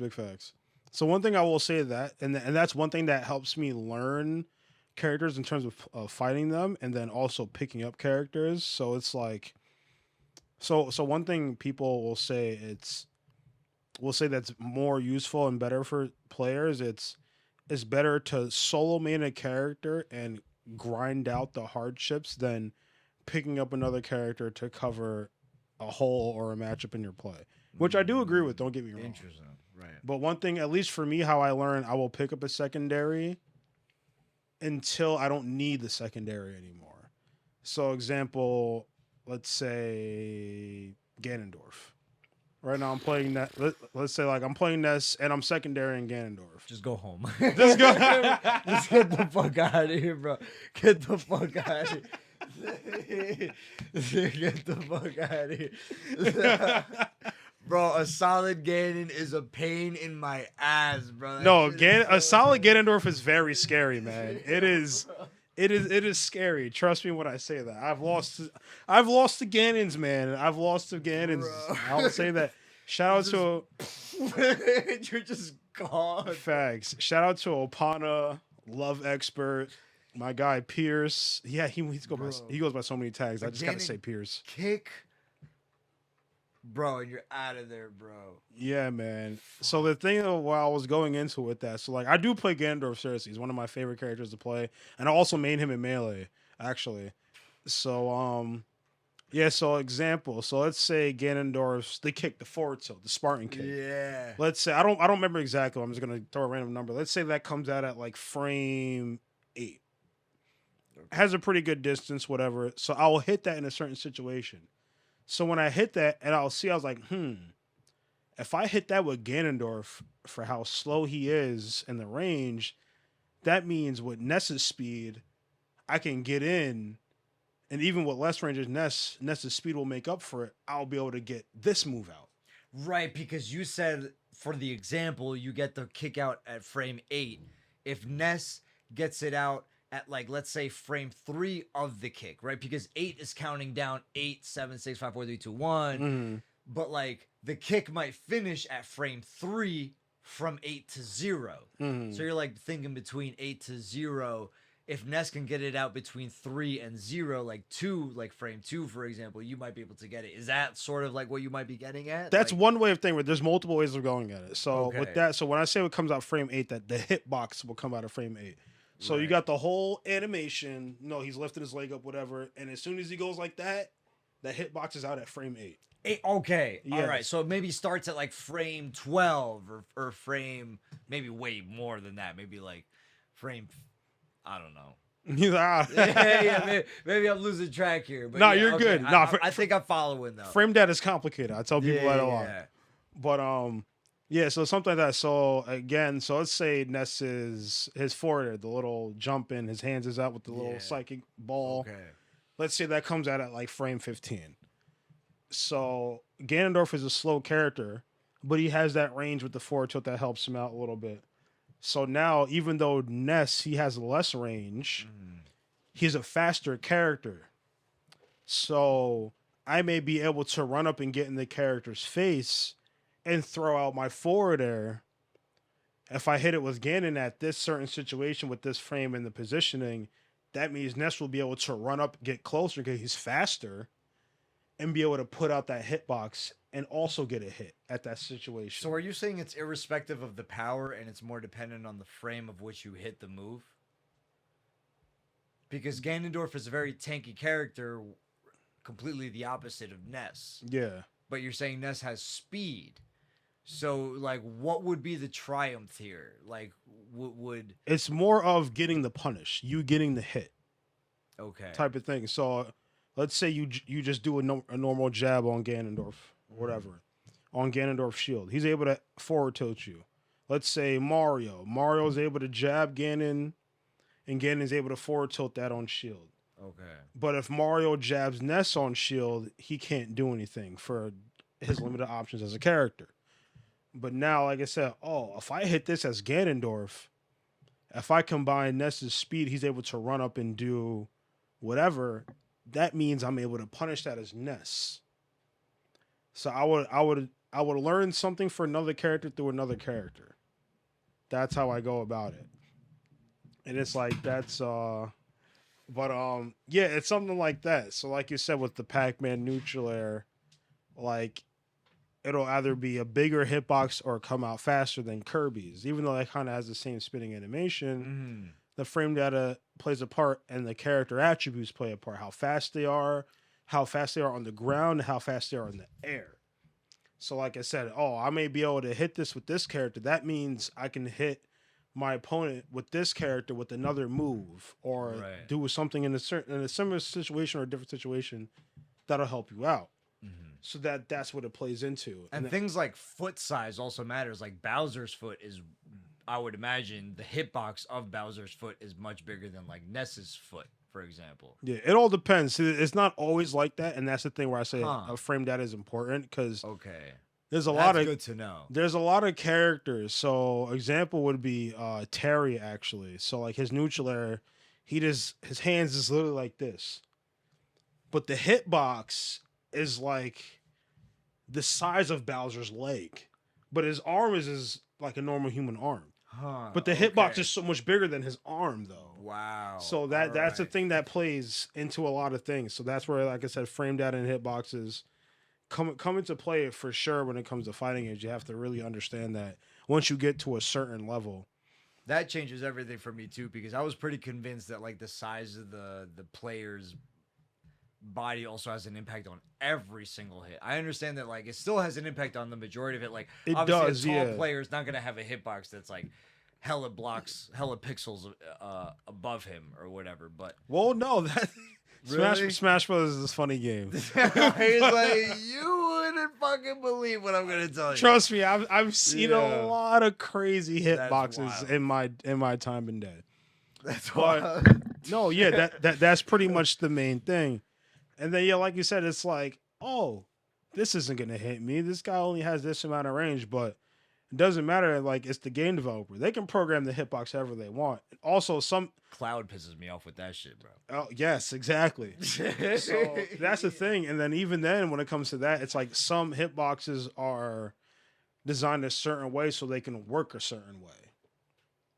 Because if that was to make it too accurate, it wouldn't work the way that it either should or work in a way that it's good to make the characters kick good, in a sense. You know what I'm saying? Like, again, there's a whole balance to it. I mean, I'd imagine because, like, Mario has an uppercut, which I think for the first, like, several few frames is actually curved rather than straight up. I think it's, I'm not going to recall his actual move. I think it's his up C or something like that, or up... The up tilt, yes. Yeah, when he goes up. I know what you're talking about, yes. I could be wrong about the uppercut in general, but I feel like it would be curved for the very few first frames, like because of where he is, because he does seem to come forward a little bit. Yeah. I could be wrong about that, but... No, there is. No, I don't remember exactly the hitbox, so I can't help you on that. But there's like, so example on Ganondorf's up smash, he has the same up smash as Ike. Pretty much. Pretty damn similar. But there's a point, I don't know exactly where, but there's actually a blind spot on Ganondorf's up smash that you clearly see the sword go completely through the opponent. But there's no hitbox there, and it just whiffs. And now Ganondorf is just getting hit. But that's a thing that sometimes it could just be good info. I would need to know more about this. Yeah, I'm telling you, man. Yeah. So it can be a coding error, or the developers just simply missed it, whatever. But so much goes into it. So, like, example, like I had a small argument with Derek. We were playing. We were doing Dr. Mario Young Link. So Young Link has some pretty crazy hitboxes. I'm gonna say that now. Like, character is broken. He's not broken. He's just very, very good. Yeah. But he's borderline broken. But his forward air, you would think it's only the sword and like maybe his arm and hand a little bit, but you would think it's only just a sword of what it is. But it's the sword and arm plus his body. Fuck. So he air dodged past the arm and he didn't get past me, but like half his body was past me, but the other half was on my body. So he still got hit with the forward air, and he's like, bro, what is that, an air dodge? I was like, well, your air dodge ran out, and he didn't get fully behind me. Your half body was still at that hitbox or whatever. And we had a debate about it. But he was saying, and I agree with him, he's like, oh, like, you should get rewarded for the precision where the sword actually is. And don't get me wrong, I agree with it. Yeah. But that's not always the case. Right. It's just at the end of the day, it depends on what the developers did with the game. Exactly. So like there's so many there's a lot of things that you can abuse when you really know where the hitbox is at. And there's also different hitboxes within a move that will interact a certain way. Like I'm pretty sure you've seen like perfect example, Marth Tipper. The tip of the sword is at the strongest. Yep. But if you hit close to it, the closer to the sword, closer to him, it's weaker, but the further away from it is stronger. So you're able to abuse hitboxes in a sense like that with many characters if they have it. So like Ganondorf, for example, they're especially in Smash 4. I don't know too much about this game. No, this game for sure, but not as much as the Smash 4. But in the last game, Ganondorf Neutral Air had about like 5 to 6 different uses because of the different hitboxes on it and where it's set. And you're able to get different follow-ups off of it. Wow. If you knew where you hit it and if you reacted off of it. Wow. So like like I said, that all can play into play for so many things. So it's not knowing the character sizes and the proximity and calibration to it. It's knowing the hitboxes of each character and the matchups between certain characters. Yes, it's both actually, because the hurt box, so with the hurt box is the character's body. So they have a hitbox where it's hitting, hurt box is where you're getting hit, where you're getting hurt. So a hurt box is the character's body, what it is. So like a grab is not a hurt sometimes, right? No, a grab is just a hitbox, or they would just call it a grab box. Okay, all right. But that's what it is. You're getting grabbed. If you're within that box or whatever, you're gonna get grabbed because that's the range of it. Right. But the thing is that grab or that hitbox has to be touching the other character's hurt box. So there's another thing that I think is very underrated and not very underrated, but underrated and underutilized in Smash is people abusing what is called hurt box shifting. So what hurt box shifting is, you do a move.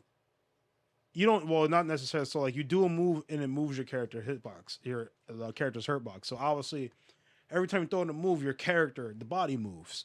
So that means the hurt box moves. So a great example would be King K. Rool, actually. The down smash, the belly flop. You can use the down smash to dodge a move because he jumps up in the air and then he goes down. So if someone runs up to you and tries to grab you, let's say you get a read on that, you down smash, you're jumping over his grab, and now you're coming down the hitbox, you're punishing him for that grab. Oh. So he's not grabbing you because K-Roll jumps up. His hurt box isn't there. His hurt box, he's up in the air. Right. And now you're coming down, and now you hit him, you punish him for that. Right. So that's one of the best examples of a hurt box shift, or at least the simpler ones. I'll admit already, like, I'm a King K. Rool user, bro. I love King K. That's why I brought it up. Yeah, I'm like, this is King perfect. K. I got Rool this. is good, right? Yeah, he's just fun as hell to use. Yeah. Yeah, and then so another example with K. Roll, his up air. So he kind of like goes like that with his head, whatever. So, So before that hitbox comes out, he scrunches down. Right. So you can use that in a sense to dodge. So let's say like you jump off, or no, you jump in the air and someone's trying to hit you because they know, all right, he's jumping up in the air. He's going to come up hit me with an up air. Right. So you jump up, you can throw it out early to anticipate that. Now, depending on the size of the hitbox and the character, or whatever, you're now dodging that move because the hurtbox shift, because K. Roll's dipping down first. And then now that move is gone, the move's already in motion, so now you're dodging it, and now K. Roll's going up. Okay. Boom, the hitbox is hitting him. You just punish him for throwing out that move. So you're dunsy, bro. Yeah. Especially if you're high percentage, you're freaking dunsy. Yeah. Exactly. So a lot of things can pull into that. So another example, I can give so many examples. But I can't imagine, yeah. One of Derek's favorites to abuse is Mario's forward smash. So when he does it, he steps back and then he puts it out. That's so annoying, dude. Yes. So you will think so. Mario is standing there, right? You think, all right, Mario's standing right here. I'm gonna put my hitbox where he's standing at. Depending on the range of the move, whatever, Mario can now, all right, he's about to throw out this move right here. I'm going to forward smash, so I'm going to step back. He's literally dodging the move with the move, Yeah. Now you just whiffed that move because you threw it out where he really was, and now he's coming back at you with a hitbox. He's just got to know or hope that the following move that you did that he dodged doesn't have a combo that's faster than his in that animation that he's doing that, which isn't very many moves, if I recall correctly. Yeah, I mean, it could be dependent on the character, because like some character, like they can throw out that move, but the move can have, so let's say like it's like an aerial, for example. The aerial can auto cancel, and they're able to shield after it. So even though they throw it out and Mario dodges it, they're able to land and shield before Mario's hitbox comes back to them.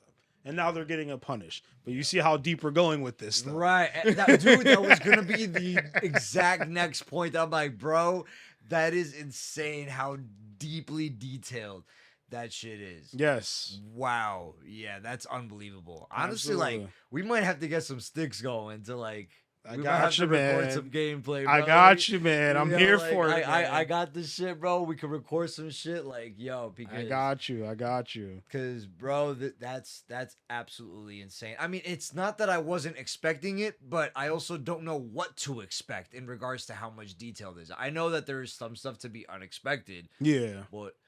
But it's really difficult to unexpect the unexpected. You know, just like, or what is it, the Karate Kid? Or you know, what movie was that in or something like It's that? Probably in like many movies, but I get it. I get the it. unexpected. Yes, literally. Type shit. But yeah, it's, dude, that's absolutely insane. I will say one of the things I did want to touch upon at some point was, because the gaming itself, the nuance of it can be talked about all day, which we could definitely get back to. Yeah. But one of the things I did want to talk about was pointing more at your channel career and all that stuff. Talk to me about like what your process is, you know, like the actual streaming process. How do you schedule the games that you're playing on a given day? Is it fan base based? I know it's a weird way of saying it. Fan based. I get it. Type of gameplay. Yeah. Is it just what do you feel like playing on a certain day? Do you like what is it? Talk to me through, because I will say, I haven't had the chance to recently like pop into like one of the streams or anything, because I didn't even create a Twitch account until recently. So recently. So I didn't even have anything to like. I mean, I don't know if it can be watched, but I wasn't on the Twitch website at all before. And again, a lot of my social media stuff is like locked up until late in the day. So all that is to say, again, just talk to me through the process. Like, what do you go through? Like when you're planning your streams, the streaming process. Yeah, I could go on for whatever. I definitely got you. It definitely depends. So the thing that makes it hard is my job. So like I normally I'll work 7 in the morning to 3:30 in the afternoon. But the thing is, I never know when there's a day that I have to stay overtime. So it's hard for me to be like, all right, Wednesday I'm gonna stream at 5:00. Friday I'm gonna stream at 7. Blah blah blah, whatever. So it's hard for me to do that because I never know when there's a time that I have to stay over for work. So I can never really do that. I can schedule a day. I can be like, hey, I'm gonna stream on Sunday. There's no time, but best believe there's going to be a stream on Sunday. And usually I'll tell people on my stream and my notifications, like, follow me on this, and that. So you at least know the day I'm going to stream, whether it's at 7 in the morning, 8 at night, whatever it may be. So for me, in terms of the games and stuff that I will stream, definitely the one thing I will always recommend a streamer is play what you want to play. Even if it's like a dead game, like as people say, quote unquote, dead game, whatever. The one thing that I've learned in my experience in the gaming community and the competitive gaming as well is there's a community everywhere for any type of game that you can think of. Like there's people that still play the first Super Mario Bros. That ever came out. I have so much hope in you saying that, because to like not like try to cut you out too much. Yeah, you're good. Like, you're good. literally, I like I told you before, I'm playing Madden 04, and I have a whole like series coming out for that. It's not like a whole. I shouldn't like exaggerate it too much. It's a smaller series, but I'm already on like almost near year 7 or something like that. So it's like I already have so many episodes lined up for it, and so I want to upload that. It's just so much fun to play. It's not it's not a game that like everybody's playing right now. It's Madden 04. You know, only like the there's not that many people that play it. Yeah, exactly. To your point, exactly. But I'm like, dude, I just want to upload it, man. It's just like I know somebody plays it. I don't care how many people play it. I just know there's at least like one. You know, one other person that plays it. For sure. I will say the sports games are a lot harder because obviously it's like, why is someone going to look at Madden 04 when we're in 2024? Right. But what I will say about that is the thing is you'll never know. So let's just say, just a random casual person. Yo, I remember Madden 04 was mad fun. Yo, I remember we was able to do this, this, and this. Let me look this up on YouTube or Twitch and see if there's a video of it. Next thing you know, your stuff pops up because you're making content for it. Yeah. So it can be stuff like that. But even then, regardless, it's like back to the competing thing, same thing applies to streaming.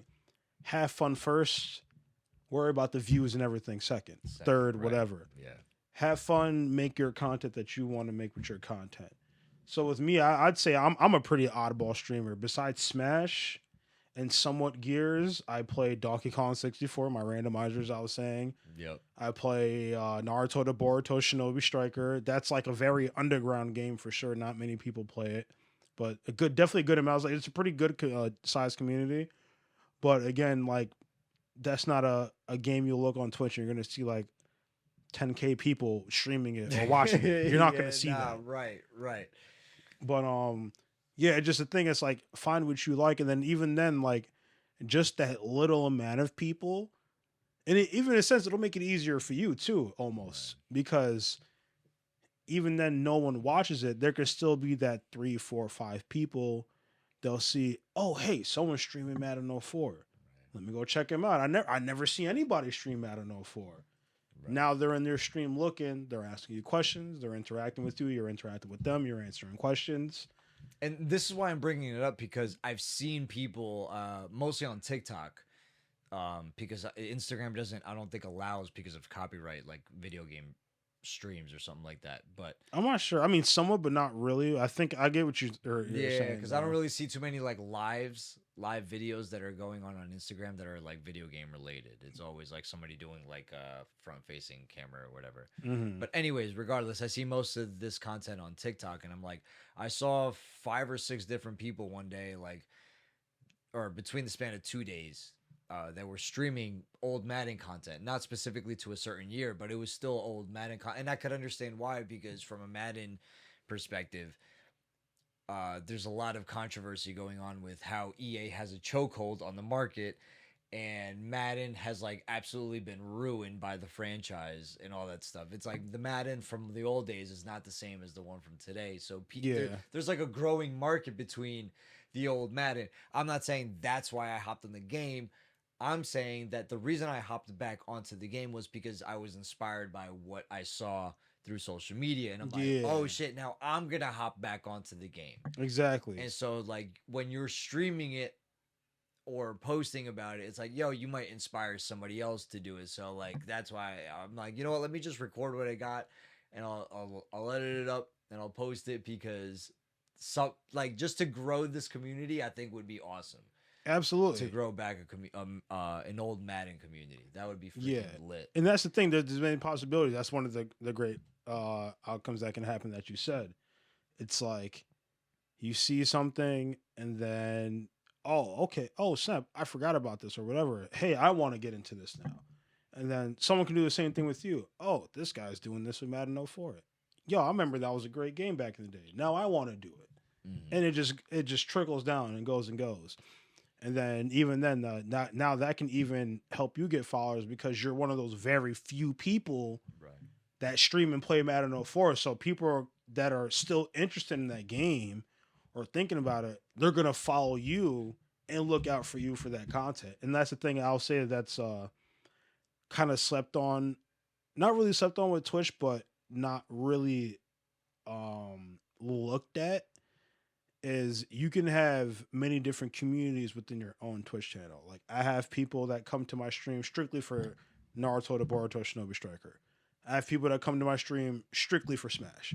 I have people that come to my stream strictly for gears. Which is kind of like the origin of this like specific topic that we're on, because you were saying like, yo, just at the end of the day, play what you want to play. Because from what I've seen, especially through many like tutorial videos and what was normally posted on YouTube, the word of mouth was like, hey, you should niche down to a very specific video game and just stick to that one, or something like that. You know, something very close to that. One or two video games and just stick to those, and like that's what you play. Either you're a Call of Duty player or you're a Smash Bros player. It's like, no, just play what the hell you want to play, bro. That's it. Just play what you want. If it's 2 video games or 10 video games, just play them. Yeah, just play them. Exactly. Yeah. One good example I can give, MKLeo. I'm sure you've heard of him. One of the greatest Smash players ever. Obviously, when he streams Smash, guy gets like 20K views, however many views. But then he'll play like Warzone, for example, and it's crazy how much his views do drop. But he still has people come to his stream. So like I said, he'll have 10K, 1K people watching him play Smash. But then he hops on Warzone and there's 86 people, 100 people. Like, that's a very big drop. But the thing is, you are still building that interest. You still have people coming there. And then again, people can even look, let's just say someone in the Call of Duty community that doesn't even play Smash, or they dabble with Smash, or just simply hear about it. They're looking through the COD thing and they're like, oh, MKLeo's playing Call of Duty? Yo, hold on, let me go check this out. And they go look. Right. And then, boom, there you go. So there's always that layer of like dedicated players within any video game, and then there's the layer of like current trending users within a video game. Yes. Type of way. I'm sure there's probably like another layer or two that you could add, but in general, there's the point of this is that there's a layer of dedicated players for the game that like, yo, I love this game. Yes. This specific game is the one that like really speaks to me. Yes, exactly. Really calls out to me. And then even then, like, so the people like that, for example, they can even see. So let's say there's like a top Madden 04 guy that he gets like 1K, 500, however many viewers, but he's one of the top Madden 04 streamers or creators. He can now see you streaming like, oh, I've never seen this guy before. Let me go check him out. Yeah. Right. Yo, this is someone new. Yo, comes in your chat, comments on your YouTube. Yo, hey, what's up? Yo, I liked how you did this. Or, yo, how do you feel about this? Or, are you knowledgeable about this? And then it just goes and goes and goes. Right. And that's how it is. Like, I've had that for sure a good amount of times from other games. Not too much, I would say, Gears, but for sure, Shinobi Striker and Donkey Kong 64. I've had people come in that are from the Donkey Kong 64 community that are well known in the community that like when I now look into them, or I'll look into the community more, I was like, oh, this is like a known person in this community. And they came to my stream asking me questions and talking to me. Like, that's pretty damn cool. That's pretty cool. That's pretty fire, bro. That's what I'm saying. So like I always said, like I said, just with the competing, always have fun first. Yeah. Do what you like. Yeah, people are gonna tell you, yo, bro, don't play that. Yo, go play Warzone. Go play Fortnite or whatever. Like, yeah, you could do that. Don't get me wrong. If that's what you enjoy, absolutely go for it. Of course. But it's all one thing that will always separate you from the rest of everyone, even just in life, is you yourself. What you like, your personality, how you go about things. That would always separate you from us. That's why I tell people all the time, like, always do you. Always be who you are, act how you act. Obviously, there has to be some professionalism to an extent. Right, of course.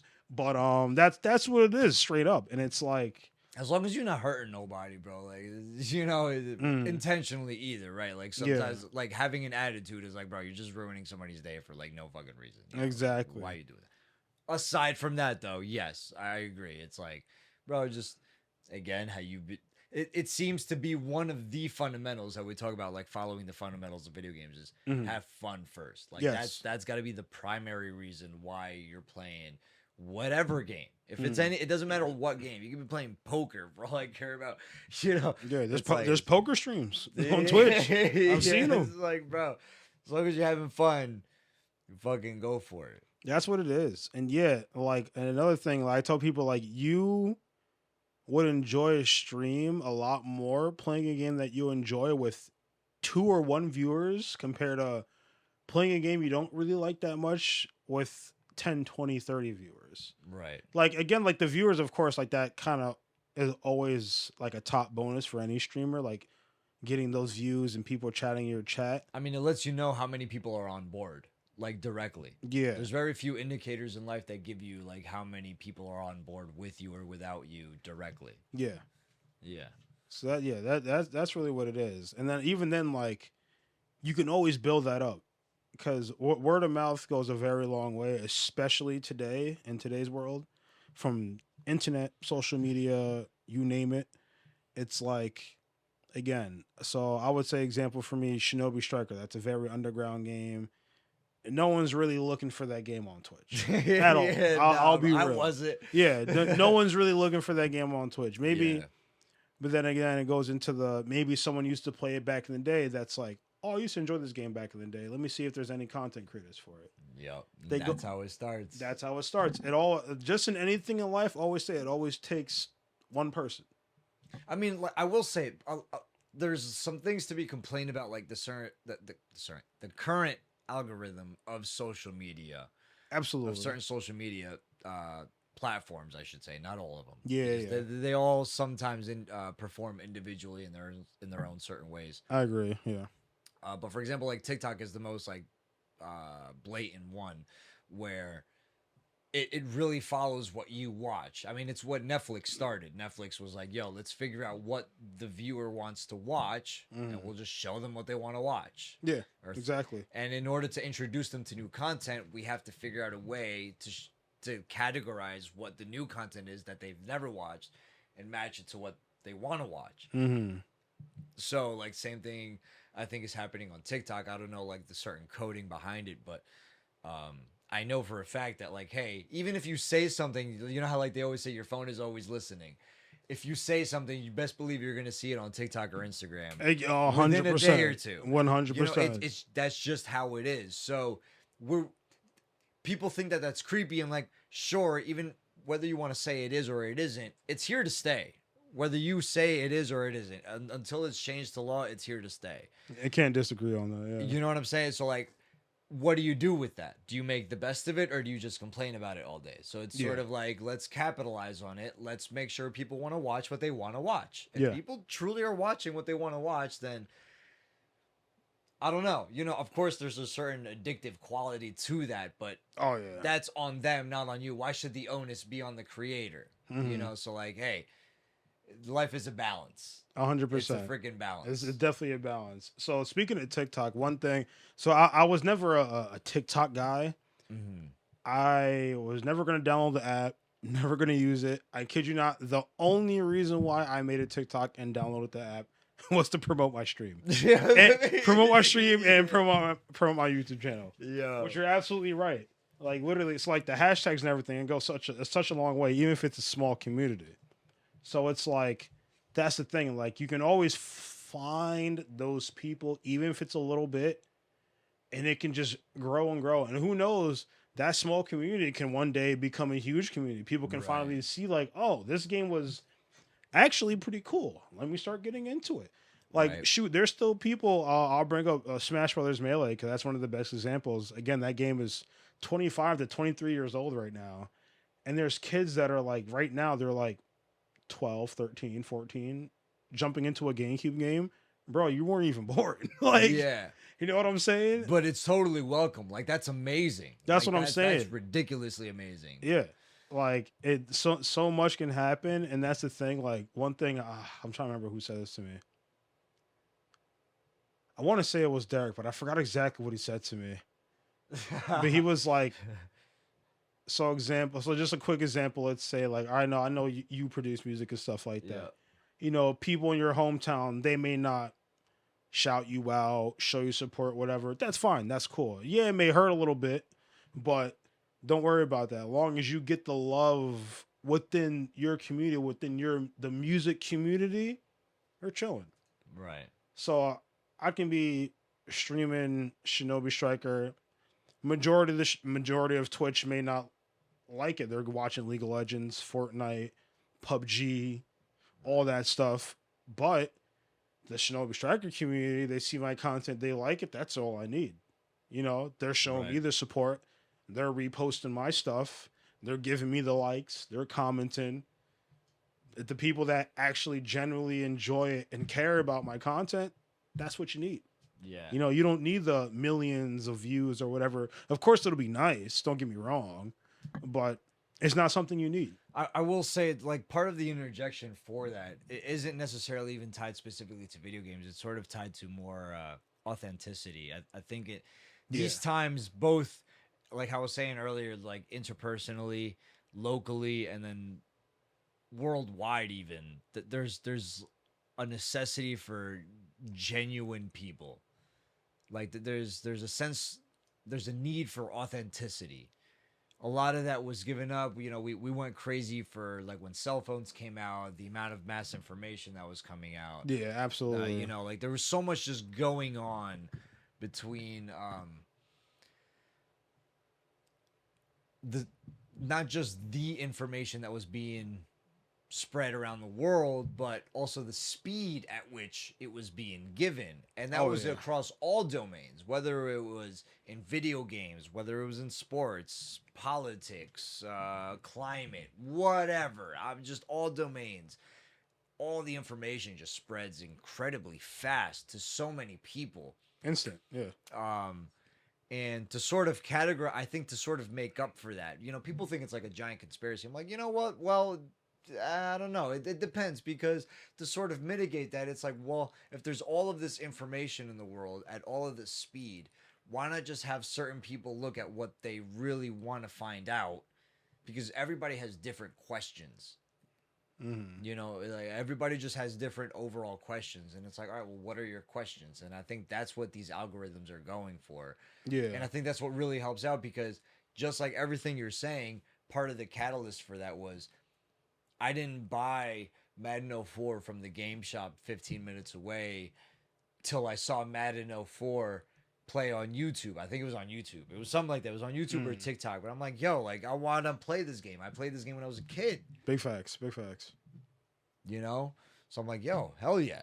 And so it just immediately starts a chain reaction. Mm-hmm. Yeah. No, I feel that. No, that's exactly how it goes. Like I said, it literally trickles down from so many different possibilities, and you'd be surprised at how it goes. Like I said, all it takes is one dude, one guy, whoever it may be, to hop in that stream and be like, yo, I like what you're doing. Right. You know, keep that up. And that guy can be a regular every day until you're blowing up. And you're just like, yo, I remember when it was just me and this guy in my chat. Or me and this guy commenting on my YouTube videos or my TikToks, whatever it may be. But like I said, it always starts with one, and there's always a one everywhere and anywhere you look. And that's what I feel like people need to realize, especially nowadays. Like, people are all about get money, get rich quick, or get followers, get clout quick, and they're doing all these types of crazy things and stuff like that. And it ain't about that, you know. And like, I understand it, but it's not the way to go. Like, yeah, it may be easy and quick or whatever, but then that's when it's tempting. Yes, it's very tempting. But then that's when you start to lose as we were talking about, the authenticity of it. Your own self, your personality. You start losing that, and you're just conforming to the norm or whatever the heck it is out there. And you could even see it, sorry to interrupt, but you could even see it across multiple religions, not even to point at any specific religion, what they have against, like, temptation. Like, temptation seems to be a very, like, it's something that you have to watch out for. Yes, like, absolutely. overall, like, just across all humanity, just seems to be, like, by at least you could say word of mouth, like, yo, watch out with your temptations. No, absolutely. That's one of the biggest things, because temptation, that's what it is. It's tempting you of what you want. Right. That's the key thing. Yeah. It's what you want, what you dreamed of, what you've always thought about, whatever it is. All the way down to, like, even a Smash game, like, you're mid-game against somebody and you're tempted, like, I'm a Kirby player sometimes. Like, I want to sometimes, like, I'm tempted to just hit you with the bat. Yeah. You know, like, or the mallet, I should say. Yeah, the mallet. The mallet. Yeah, You know, yeah, like, yeah. It's like, bro, it's tempting, but it's slow. You better watch out, bro. Exactly. You can pay the price for that. That's the thing. And I was telling, it's funny you bring that up because I was speaking to one of my boys about that. Like, what I learned through video games, fighting games specifically, that translated into life. And I use Captain Falcon as an example. You know, everybody, the Falcon Punch. Everybody loves the Falcon Punch. You can't name one person that doesn't like the Falcon Punch. You know, everyone wants to land that Falcon Punch and go crazy. Mm-hmm. Yep. But that might not be the best thing for you. And on top of that, you may want to get that, but the trouble to get that may not be worth it. And even then, even if you hit it, it may not net you the win or the kill. Right. Or you may get the move off, but then again, someone can dodge it. So you get somewhere in life and you did that thing you wanted to do, but where did it get you? Either you're still in the same spot or you're in a worse spot or just a way worse spot now. Right. And that's the thing. Like, actually, I'll kind of quote the Bible. Well, not really quote it, but somewhat summarize it. Paraphrase. Yeah. It's like, you know, we say, oh, I have the right to do this, but that doesn't mean it's going to benefit you. Right. Oh, I have the right to say this or talk about this, but that isn't going to benefit you or not always going to benefit you. You know what I'm saying? So it's like, it goes back into stuff like that. Like, it points at things like the utility of things rather than just the sake of doing something. mm-hmm. Right. Exactly. So it's like, you want to be careful of your options. Again, the temptation, like, it may all look great at first, but you got to really put into account the steps. What am I really going to go through if I do this? Okay, if I do get this, how's it going to make me feel? This and that. What am I going to go? Yeah. What am I going to go through for this? What's the outcome of this? Like, I forgot what it was. Again, I'm going back to the Bible. Totally forgot the dude's name in the Bible, but I believe he became a king or something, or a ruler of something. But in order for him to get that, he had to go through. He got accused. He got put in a pen with a bunch of lions. But in order for him to become king or ruler or whatever it was, he had to go through that. Right. But if God was to sit here and tell him all that, he would have been like, "Oh no, count me out. I'm not doing that." Yeah. You know what I'm saying? I'm not doing all that. But that's, I guess, a different conversation, because sometimes you will have to go through the difficulties. So again, going back to the Madden 04, you're gonna have to go through that difficulties of having 0 to just 1 viewer into your stream. But yeah, it may not be instant. All those people are coming as if you played Fortnite or League of Legends or whatever, but it's building you up. You know, I think it just adds to like the reward to it, like when it does happen. Absolutely. Because it's look, even he's getting excited. Yeah, you know, he's like, he's spitting facts. Bro, those are bars, bro. Facts. Yeah, nah, I think it just adds to the reward of it. I'm not gonna lie, like I was playing, and you know, long story short, I was playing, and the team. So I had this thing where I did like a wheel spin thing. I just chose a bunch of teams. I'm like, all right, whichever wheel spin gets this team, like, will be the team that I do, and I ended up getting the Jaguars. And that's my favorite team, actually. Oh, really? Yeah. I kid you not. That's only my favorite team because of NFL Street 2. Bro, shout out to NFL Street 2. Dude, that's crazy. I had no idea about that. I kid you not. That's only my favorite team because, again, NFL Street 2. So, like, back in the day, my cousins and my brother would just whoop me in NFL Street. Yeah. And then I will also try to play on my own and, like, play against the computer. I'll still get whooped, but the only team I would do good with was with the Jaguars. the Jags. So I was like, bro. You know what? I'm playing the Jags is my team. I'm playing the Jags, and that's what it was. Dude, and I was always very neutral about him, and that's just the team that I got. And it was funny how I got him too, because I don't know, it's just part of how it happened. But anyways, yeah, like I don't know, I didn't know much about the team, and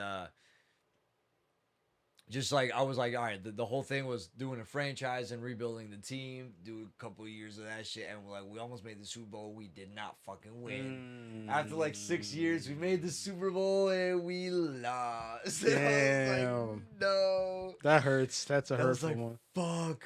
It's like we used up all our money, and I'm like, Yeah, we used up all the money. Yeah, Oh man, no, that's too funny. Creates all these stories, and I'm like, dude, that shit's hilarious. Absolutely, you know yeah. Like, it's a fucking video game, dude. Like at the end of the day, it's not real. Yeah. But the point is, like, I mean, I forgot what the overall point was gonna be, but one of the points that I know I could always look to is the fact that these stories. That's like the beauty of video games. You could create a story in your own bedroom. You know what I'm saying? Like, yeah. Or in your own house or wherever you're at playing the video game. You could create the story. And you can create the story versus essentially the creators of the game, which is what you're doing when you're playing simulation of anything or any campaign mode. Mm-hmm. Or you're playing competitive. You're playing against another human being who's just like you. Yeah. So it's pretty fire. It's pretty fire. Mm-hmm.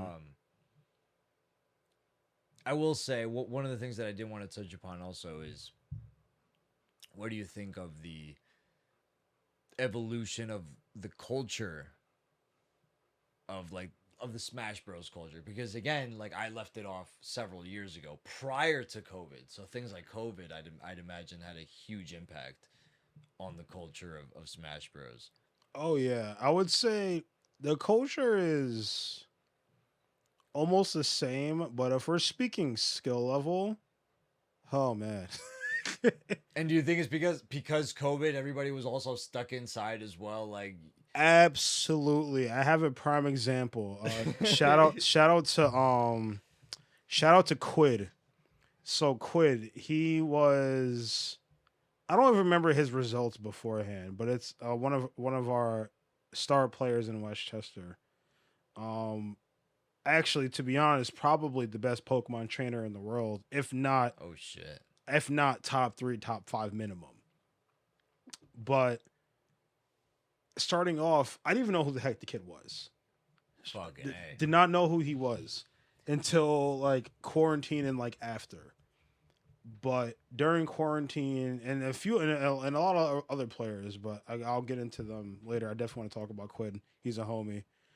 But yeah, he grinded Wi-Fi crazy, did really good, and like he just shot up along with so many other players. Like I'm talking about players that I didn't even think, like, not to down on them, but I was like, I don't see them getting that good. And then all of a sudden the quarantine stopped and we're back in tournaments, or I'm playing them online during quarantine and I'm like, when did you get this good? And how did you do it so fast? Nah, bro. I need answers. No. I need the notes because I need to get good. I need to get better. You start to see, you're like, bro, I need to catch up a little bit over here. That's what I'm saying. Yeah. So with Quid, he was a person that, from what I remember, if I remember correctly, he grinded so much over quarantine, entered a whole bunch of online tournaments. And the thing about it too with quarantine, it was a fall and a rise of a lot of players. Mm-hmm. Because if you ask me, I'll be so real, the Smash Ultimate Online is absolutely garbo. To the point I don't even actually play online anymore. It's been about like 4 to 5 months I haven't touched online, and I'm having the best 2 seasons I've had in a very long time. Damn, dude. Yeah, that's good though. It says a lot. Really fire. Yeah. But yeah, so like a lot of people kind of gave up because they just didn't like the online. You know, it wasn't good. I'll be the first one to say the online is not good in Smash Ultimate. 100% could be way better. Doesn't help with how the base game is also, but that's a kind of another conversation. But yeah, a lot of people kind of just stopped. And on top of that, the online meta is different from the offline meta because of how different the online is. Some characters are better, some characters are worse. So online example, like you won't find so many K rules offline, but you will find a lot of them online. Mm-hmm. But more specifically projectile characters, because projectiles are a lot better online because it's harder to react to defend to, and it's easier for the projectile character to just throw them out willy-nilly, get their setups and stuff like that. Right. But yeah, but back to Quid though, like again, he was definition of for sure a rising star from what I can remember. He just started going crazy offline. and then not offline, excuse me, online, to the point like he's beating like players like Tweak. I'm sure you heard of Tweak before. Tweak, yeah. Tweak, one of my favorite players of all time. He's my favorite player in Ultimate. Shout out to Tweak. I'm a huge fan of Tweak. Very, very big fan of Tweak. But like, yeah, he was beating people like Tweak online, playing Pokemon Trainer, Pac-Man. I feel like there's another character he played, but he was doing work. Right. The kid was doing work, and then I want to say it was a major in either 2021 or 2022. He won a major in New York City. Let's make big moves. Again, I forgot. I don't remember if it was 2021 or 2022, but that made one of the Smash histories, if I remember correctly, because his seeding in the bracket wasn't crazy. Because no one expected this kid to come and just freaking win a major and beat the people that he beat in a very good fashion at that too. Right. So like I believe his seed was like, I don't even remember the number, but again, like I don't even think he was seeded to make like top 32, top 48, fucking A. top 64. So it was a big upset on a lot of It games. was upset on upset on upset, one after another. And mind you, I believe he went through winners. He didn't lose the set. I believe it was through winners. Do not quote me. Someone's going to probably correct me on this. But no, it had to be through winners because I believe he had to fight Cola, the Roy, in grand finals. And then he beat Cola. It was either like 3-1 or something like that. Damn, bro. But that's like a story to get emotional too, right? Yes, it was Yeah. very big. Damn. To the point to this day, people still talk about it. Like that was that not only a crazy run, it was just so unexpected. Wow. Like we're watching him play, and like obviously like, the people within his region in Westchester, we knew what he can do, but we're seeing him doing it, and we're like, yo, he's really doing it. Like this guy, yo, he's about to go all the way. He's really doing it. Yo. And we're like, yo, quit, let's go. Like keep that up. It's lit. Yeah, let's like go. Yeah, so like the whole Westchester scene was hype for him. And even then, like he made a whole bunch of fans just from that day, as you can probably imagine. Of course, right. If you're doing upset, how we were talking about earlier, like people love the underdog. Yes. Like, that's not like an uncommon thing. Exactly. And this was also during a time too where Pokemon Trainer was like kind of falling off. People were like feeling less about the character. People thinking the character was falling off, which, do not get me wrong, that character is still very good. Please do not ever underrate that character. I don't care what you say. That character is still mad good. But yeah, so that was a time too where people were kind of losing faith in Pokemon Trainer. Like he was falling off in the meta. Okay. And then Quid not only was just, I wouldn't say some random dude, but in a sense, in the eyes of a regular average Smash player, just some random kid came out of nowhere and won a major with Pokemon Trainer that no one's really ever heard of like that. And it was nuts. Like, and I'll never forget, like, I'm watching this live. I'm at the event, mind you. Yeah. And I'm watching it like, yo, this guy, he's playing so good. Like, I'm watching him play, the call-outs he's doing and everything. Like, he's making these top players look dumb. Like actually, like I'm watching it, I'm like, yo, he's making like a nightmare, bro. Like I'm watching him, and I'm like, it's as if he was the top player this whole time. The way he's playing against him and beating them, and I'm like, yo, this guy's going nuts. He's going crazy. But yeah, the quarantine it gave a rise to so many players, but one of the many players that you can for sure specifically highlight was Quid, and he is just. That guy is crazy, man. Dude, like, that shit is unbelievable. It is like, nuts. I haven't, how can I say? I haven't consistently seen what the top level players are doing, but I know that from used to consistently watching those players and then knowing what quarantine must have done to any gaming community for the matter. Like, cause I'll even admit, like, League of Legends is one of my games. Like I got put onto that game years ago by my brother and Toby. You remember Toby? Toby, yeah. Fucking, those two guys put me onto that game, and dude, League of Legends is so fun. But you're I you're hopped one of the onto first. game recently, and I'm like, dude, this game is so different. It's the same game, but it's different. Like the freaking what's that movie that Seth Rogen and what's his name did with Kim Jong Un? The Oh, Interview. It's right there. I'm forgetting. I think it's like The Interview or some shit like that. I think something like that. Something bro. like that. Where it's like same but different. Different. Yeah. That shit, bro. And yeah, I don't know. It's same but different. That's what it is. Mhm.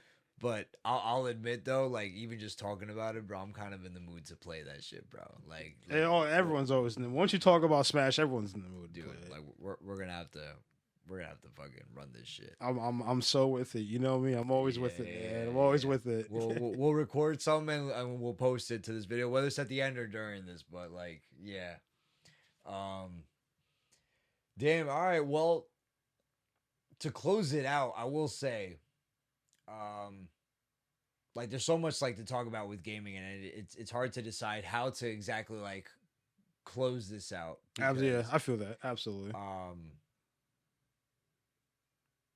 I guess I'll refer back to like the process to your process and how you're going through the creator process. I'll specify the creator process, how you're going through it. How do you maintain headway, right? Because you have struggles with whether it's major or minor struggles, you know, whether it's interpersonal struggles, through just like something like your job interfering with a potential stream schedule. Like there's all these things that we got. It's just life, bro. Yeah, just life. So like, what do you do to go through it all to maintain headway through like content creation and yeah, how do you maintain headway with it? Yeah, I would say like work is the main thing that gets away with it because like I can always make time for gaming. Really, like the thing for me, like if I'm doing a stream, I at least want to do one for like an hour or two minimum. So like that's pretty easy to fit into your day depending on what you do. But yeah, it all depends on work really, which is the annoying part because it's the only thing that kind of gets in the way. Like I'll be doing laundry and streaming at the same time, straight up. Like I'll tell people, yo, I'll be right back. I got to get my laundry load at the dryer. Okay. Put the BRB screen up. Go ahead, bring it up. I'll put like half of it away, and I'm like, all right, we're back, chat. Like you know what I'm saying? Yeah. But it's really just work and tournaments too. So the thing with tournaments, like one thing that I want to do, but like I kind of don't do much because I'll be so tired from work. So usually I'll go to a tournament after work, usually depending on when I get out of work. So if I have time and I'm not drained enough, I would do like a short stream before I go to the tournament. Okay. So I would stream Smash, obviously. I'll be like warming up for the tournament. So I'll be like in training mode, warming up my movement, getting my combos down and all that stuff, talking to people that are either going or planning to go and stuff like that. And it's a nice little, I guess, preview before the tournament pretty much. And then when I'm about to leave, I'll link them like, oh, this is the stream for tonight. Tune in at this time, blah, blah, blah. And that's really how it goes for me, I would say. Word. Okay. So, I mean, it's just pretty simple, pretty straightforward. Like, you know what to do. You're like, all right, like, basically any hours that I'm out of work. Like, yeah, like I said, it definitely depends on how tired I am. Like, usually, like, there's plenty of times I would take a nap before I stream. Right. Take an hour or two nap, either before I stream or even before I go to a tournament. And then the thing that starts with the tournament thing, like, usually I would take a nap before leaving to the tournament, and all I would have is time to nap before the tournament and not stream. So when I wake up, I gotta go to the tournament. I can't stream. Right. Yeah, there's no time. Right. Yeah. So that's how it would play out. For me. But nonetheless, the tournament in turn ends up helping the stream because you're playing against really serious opponents in person, and those skills that you like gain or whatever that you see, you know, you're learning, I'd imagine, a lot through these tournaments, and it's like, all right, let me take these skills and apply them to when I do stream. Something like that. So it's like you may not be streaming directly, but in a way, you're kind of streaming. No, it definitely helps in it. But the thing is, so the thing that I'm actually kind of in a little pickle, I would say right now, with streaming Smash is, as I said earlier, I don't play online anymore. Right. So streaming Smash really just comes down to me in training mode. Okay. And like I can't really have too many people over, so it's like it's not like I can be like, oh, I'm streaming a session right now with the boys or whatever, pull to the stream. Because if I could do that, I'd do that almost every time, but I can't, unfortunately. So really, all I stream is just training mode stuff, which obviously doesn't get more views than me playing online, for a sense. Right. So that's the thing that kind of sucks about streaming Smash right now, because I would say for me, when it comes to Smash, I like being the competitor more than the content creator. Right. But obviously, I really enjoy the content creation side. But you just prefer one over the other. It's just that simple. That's all. Yeah, I definitely would. If I had to pick one, I'd rather be the competitor, for sure. Unless they're talking money, then give me the content creation. But of course. Sponsors, I'm here for it. Yo, yeah.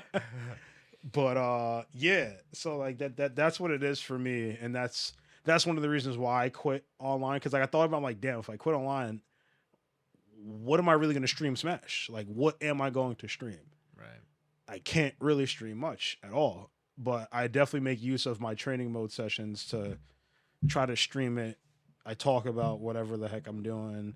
I'll tweet out, yo, I'm practicing this with this character, or I'm practicing Nest stuff, I'm practicing Youngling stuff, all that jazz. So it plays into that, but yeah, but for sure, like you said earlier, if it helps me bring it back to like streaming, it most definitely does.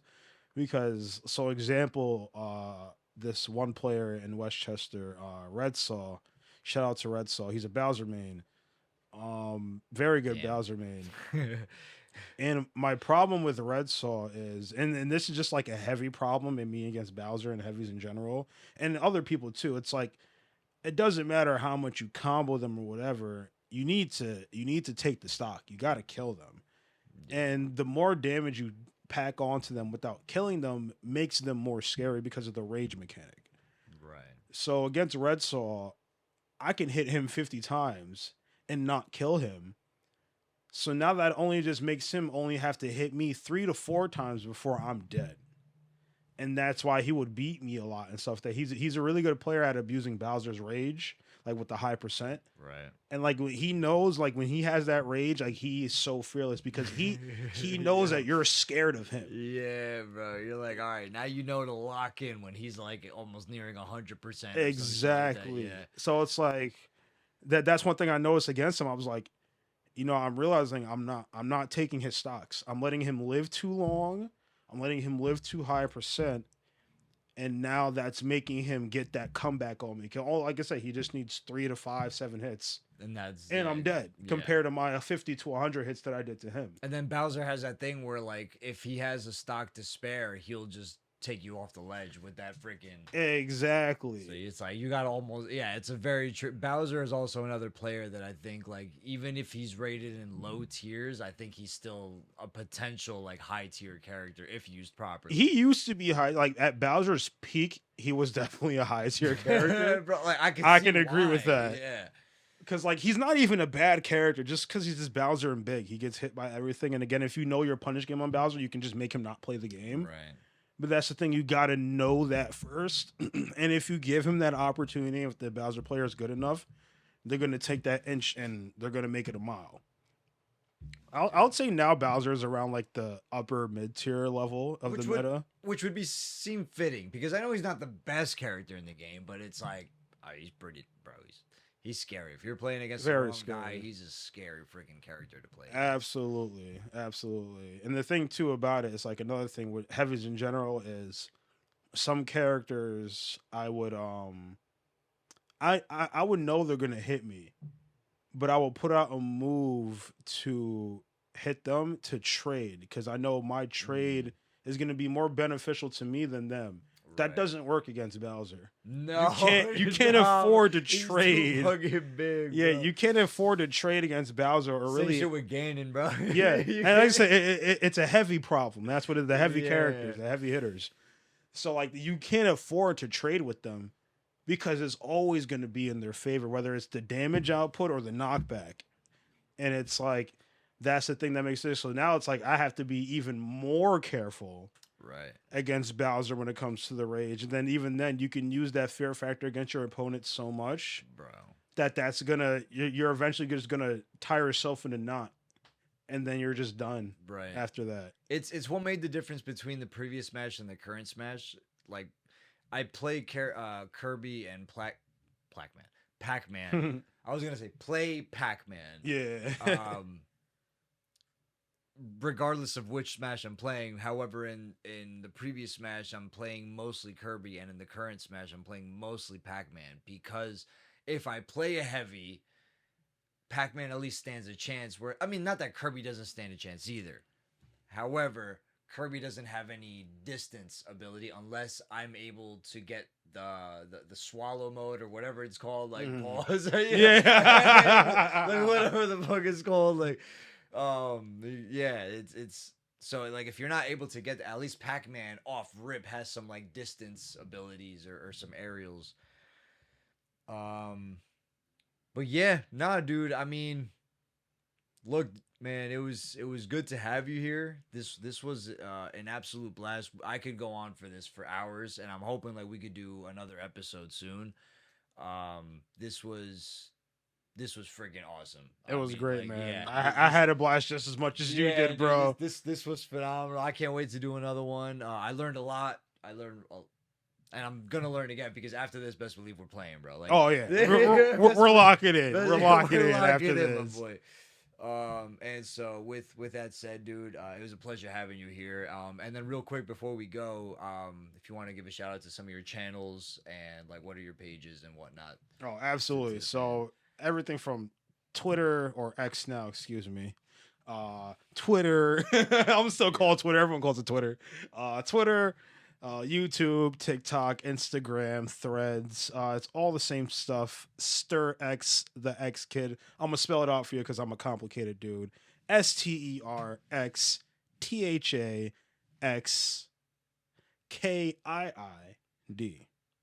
There you go. You heard it from the man himself. Stir, my boy, again, it was a pleasure having you here, bro. Hey, man. Shit, bro. I appreciate you having me, man. It was lit, bro. Can't wait for this. Yeah, I know you excited too, my boy. I know you hype. Look at you, man. Yo, God bless you and the fam, dude. It was good having you here. Take care, man. Back at you, my man. Thank you. Peace out. Thanks for watching.